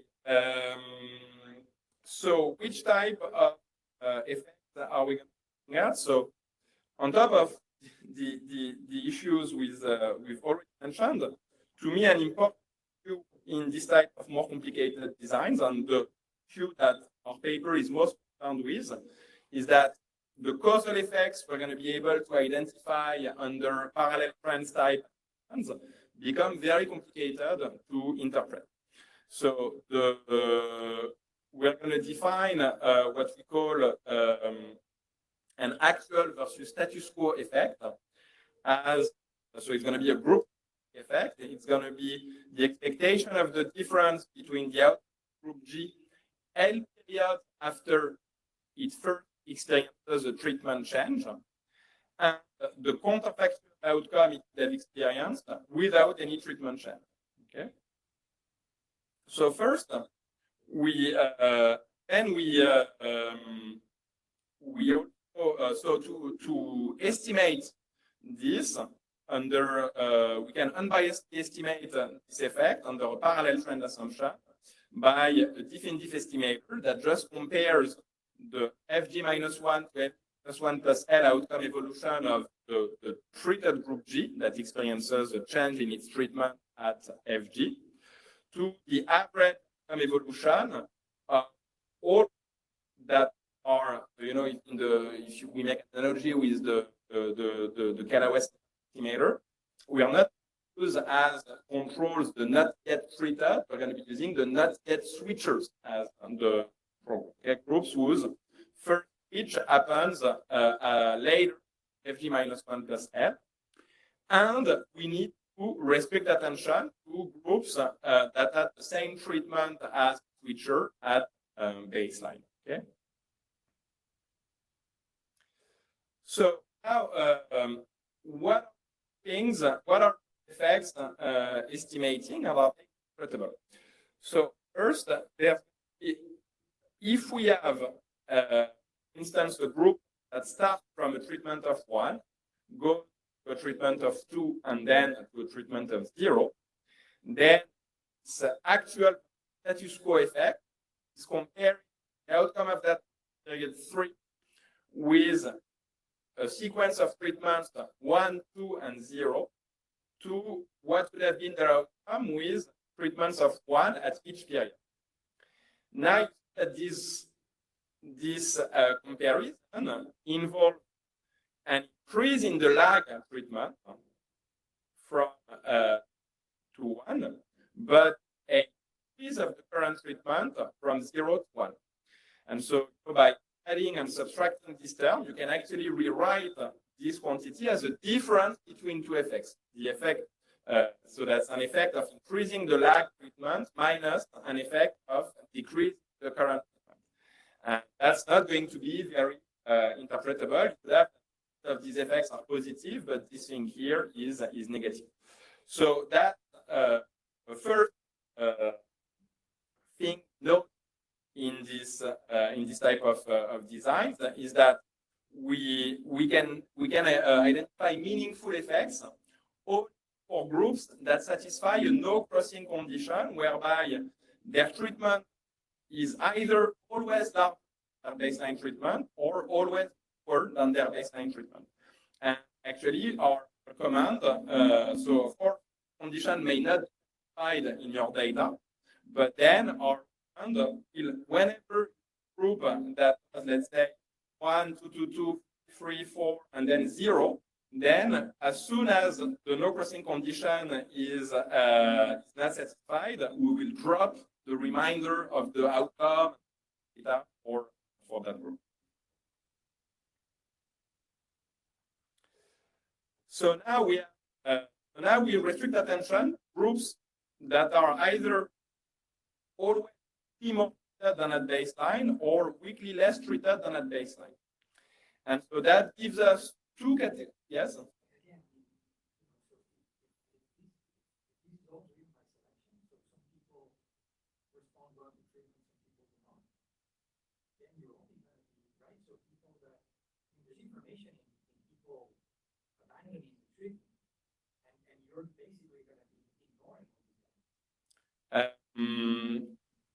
So in a binary treatment case, actually, the no crossing will always hold. So you have a binary treatment, separately estimate the effect for switcher in that get treated and for the switchers out that don't get treated. It's only when the dose is not binary that yes, I agree that there will still be some information. Yeah. Learning about something and you do too much and then you realize, okay, no, that's too much. Yeah. So no, but then my issue as an econometrician is that actually, then I think what you're saying is that if the person is that choice, that's precisely because moving to a dose who was a mistake, so that that effect here negative. And my concern is that test for that, I would need to be able to separately estimate this effect, which I'm not going to be able to do if I'm just ready to make a parallel trend assumption. Now, okay, so no, that's so take that back a little bit. What I could estimate, and that would be an interesting subgroup analysis to be making, would be so that those guys are going to revert to a dose of 0, indicating that their dose of 2 was perhaps okay. So to estimating a treatment effect at period 3 is going to be tricky because I have these countervailing effects of the current and the lag treatment. But what is I could estimate the effect at period 2 of having gotten a dose at 2 to verify if indeed that effect was very negative, and that was the reason why they ended up not getting the treatment. Actually, so one feature that our comment has is that yeah. So it's all relative to the first period, right? So yeah. I mean, a guy that goes from 2 to 1 again will improve like that. So it's not a fact that it's not a reduction in. It's not a reduction; it's a reduction to your baseline level. Okay, so yeah. That those are the things that those are the. Any learning story will have to say why actually even below the baseline level. Exactly. So that with a 0, you can never, yeah. Yes.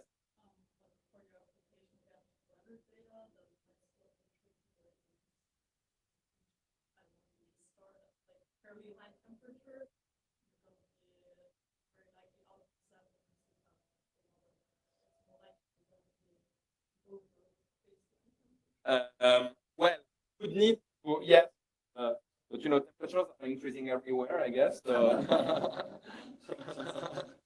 But no, you're right that, yeah. But in any case, temperatures you cannot do because the temperatures are changing all the time. So, and for sure that you're going to be doing estimation for a selected sample at the end. But yeah, what I wanted to say is that one, when you don't have too many treatment paths in your data, actually our command has an option that's called bypass, where you'll be estimating event study effects separately for each treatment path. So you're going to be estimating event study effects, those that 0, 1, 1, 1, for those that 0, 0, 1, 1, 0. So you're going to be, so of course, if to be able to do this type of very disaggregated estimation, you need your number of to be very large. But it is the case to have too many paths. That's actually a very interesting type of heterogeneity analysis to. Okay, so now that we have groups that are either always more treated than at baseline or less treated than at baseline, we can divide our switchers into the switchers in, those that when they go to a higher level than at baseline, and then they never go back to a level strictly below than baseline. And we have the switchers out who are going to go to a level below the baseline level. Either they go back to their baseline, but they will never go above their baseline. And so then the event study effects that we're going to be considering are going to be averages of those delta GL with the slight subtlety that for the switchers out, we're going to be multiplying their delta GL by -1. Why is it? Well, that's because the delta GL is the effect of the treatment you actually got minus the outcome you could have gotten with your baseline treatments. And so for switchers in, I'm comparing higher to the baseline, but for the switchers out, I'm comparing lower to the baseline. So that's why I'm multiplying by -1 to make sure that at an effect of increase the and so those effects measure.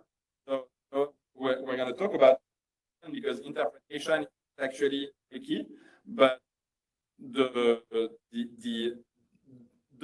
key property that they satisfy that we're looking at an effect of being exposed to a weekly high treatment dose for L. Okay. And so to estimate those quantities, I just take my unbiased estimators of the delta L's and I just average them. So in a binary and staggered design, delta L has an interpretation that's just the average effect treated for L period. Now, whenever we leave those simple designs, even go into my exit once design, where GT is an indicator for T being FG and EG. Now, for a group such that at period FG minus 1 plus L, that group has theta treatment, the effect is an effect of having treated for EG minus FG plus 1 period, and then for number of periods. And both the number of periods and the recency of those treatment periods might be group specific. So we could be measured for one group delta GL the effect of having treated 2 periods, 3 periods ago, while for the other group that would be an effect of having treated 1 period, 4 periods ago, etc., etc. So, and still have so that's an effect of exposed to weekly higher for L period. That's very reduced for interpretation. So what do we propose? So there's not any magical fix to this issue, but we're going to propose. So we're going to propose two things. So the first thing is to say, okay, if the number of paths that you have in your data is not too large, then estimate effects separately by treatment path, and there end up much more interpretable effect. But this solution is not always applicable because there are many applications where the number of treatment paths is large relative to the number of groups, only very noisily estimate the effect for. So what we instead propose to not our event steady estimators. And the normalization is going to be the following. So in a static model, when we are looking at those slope parameters, we just normalize by the treatment dose that you receive. But now that we are in a dynamic model, the outcome that we observe for you L periods after your treatment, your first treatment episode, can be generated by the dose you receive today, but also by the dose you received yesterday, etc., etc. And so, quote unquote, correct normalization will be to normalize by the of the incremental treatment doses you've received since the date of the event for you to FG plus L minus 1, the time at which we're measuring your treatment effect, relative to the counterfactual for your treatment at never time. Okay? And that leads us to those normalized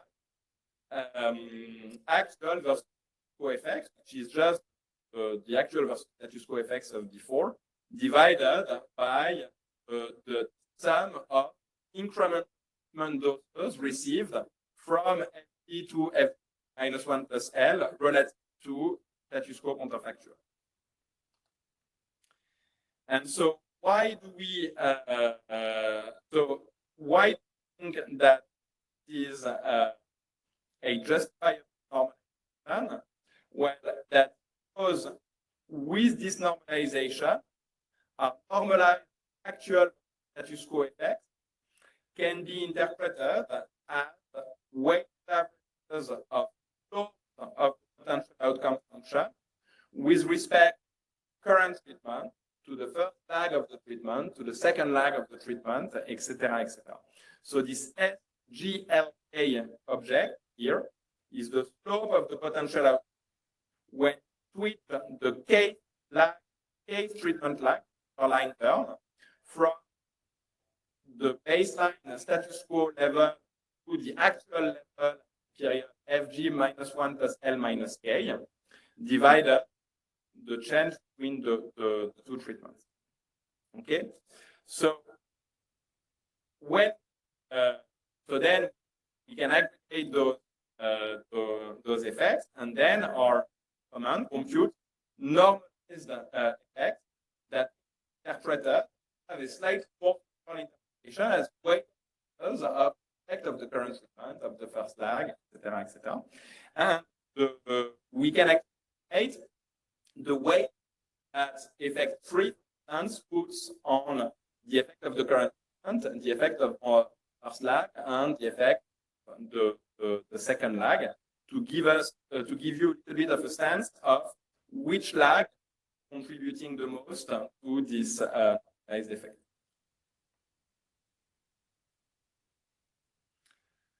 So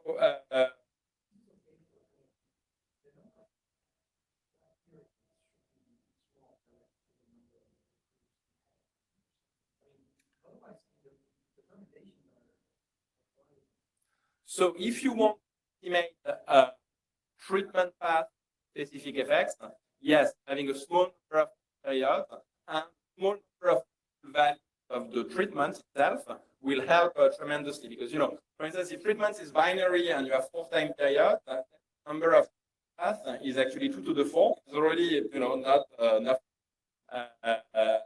You can perhaps estimate effects are going to be specific to each path. While like 10 time periods that can take 8 values, then it's going to blow up. But this is actually this is not necessarily going to be harder to estimate if you have even a long panel and many different treatment paths, because it's actually aggregating across paths. It's not holding the path fixed.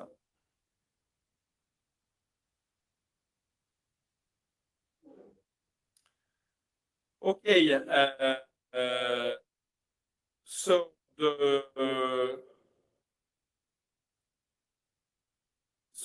just good an application to in finance, looking at the effect of banking deregulations in the US on the volume of credit lended by those banks, and then also effect on house prices. When you have more credit on the economy, does it make house prices increase? And so they use the fact that US states regulated at heterogeneous dates with heterogeneous intensities, with some states passing more deregulations than others.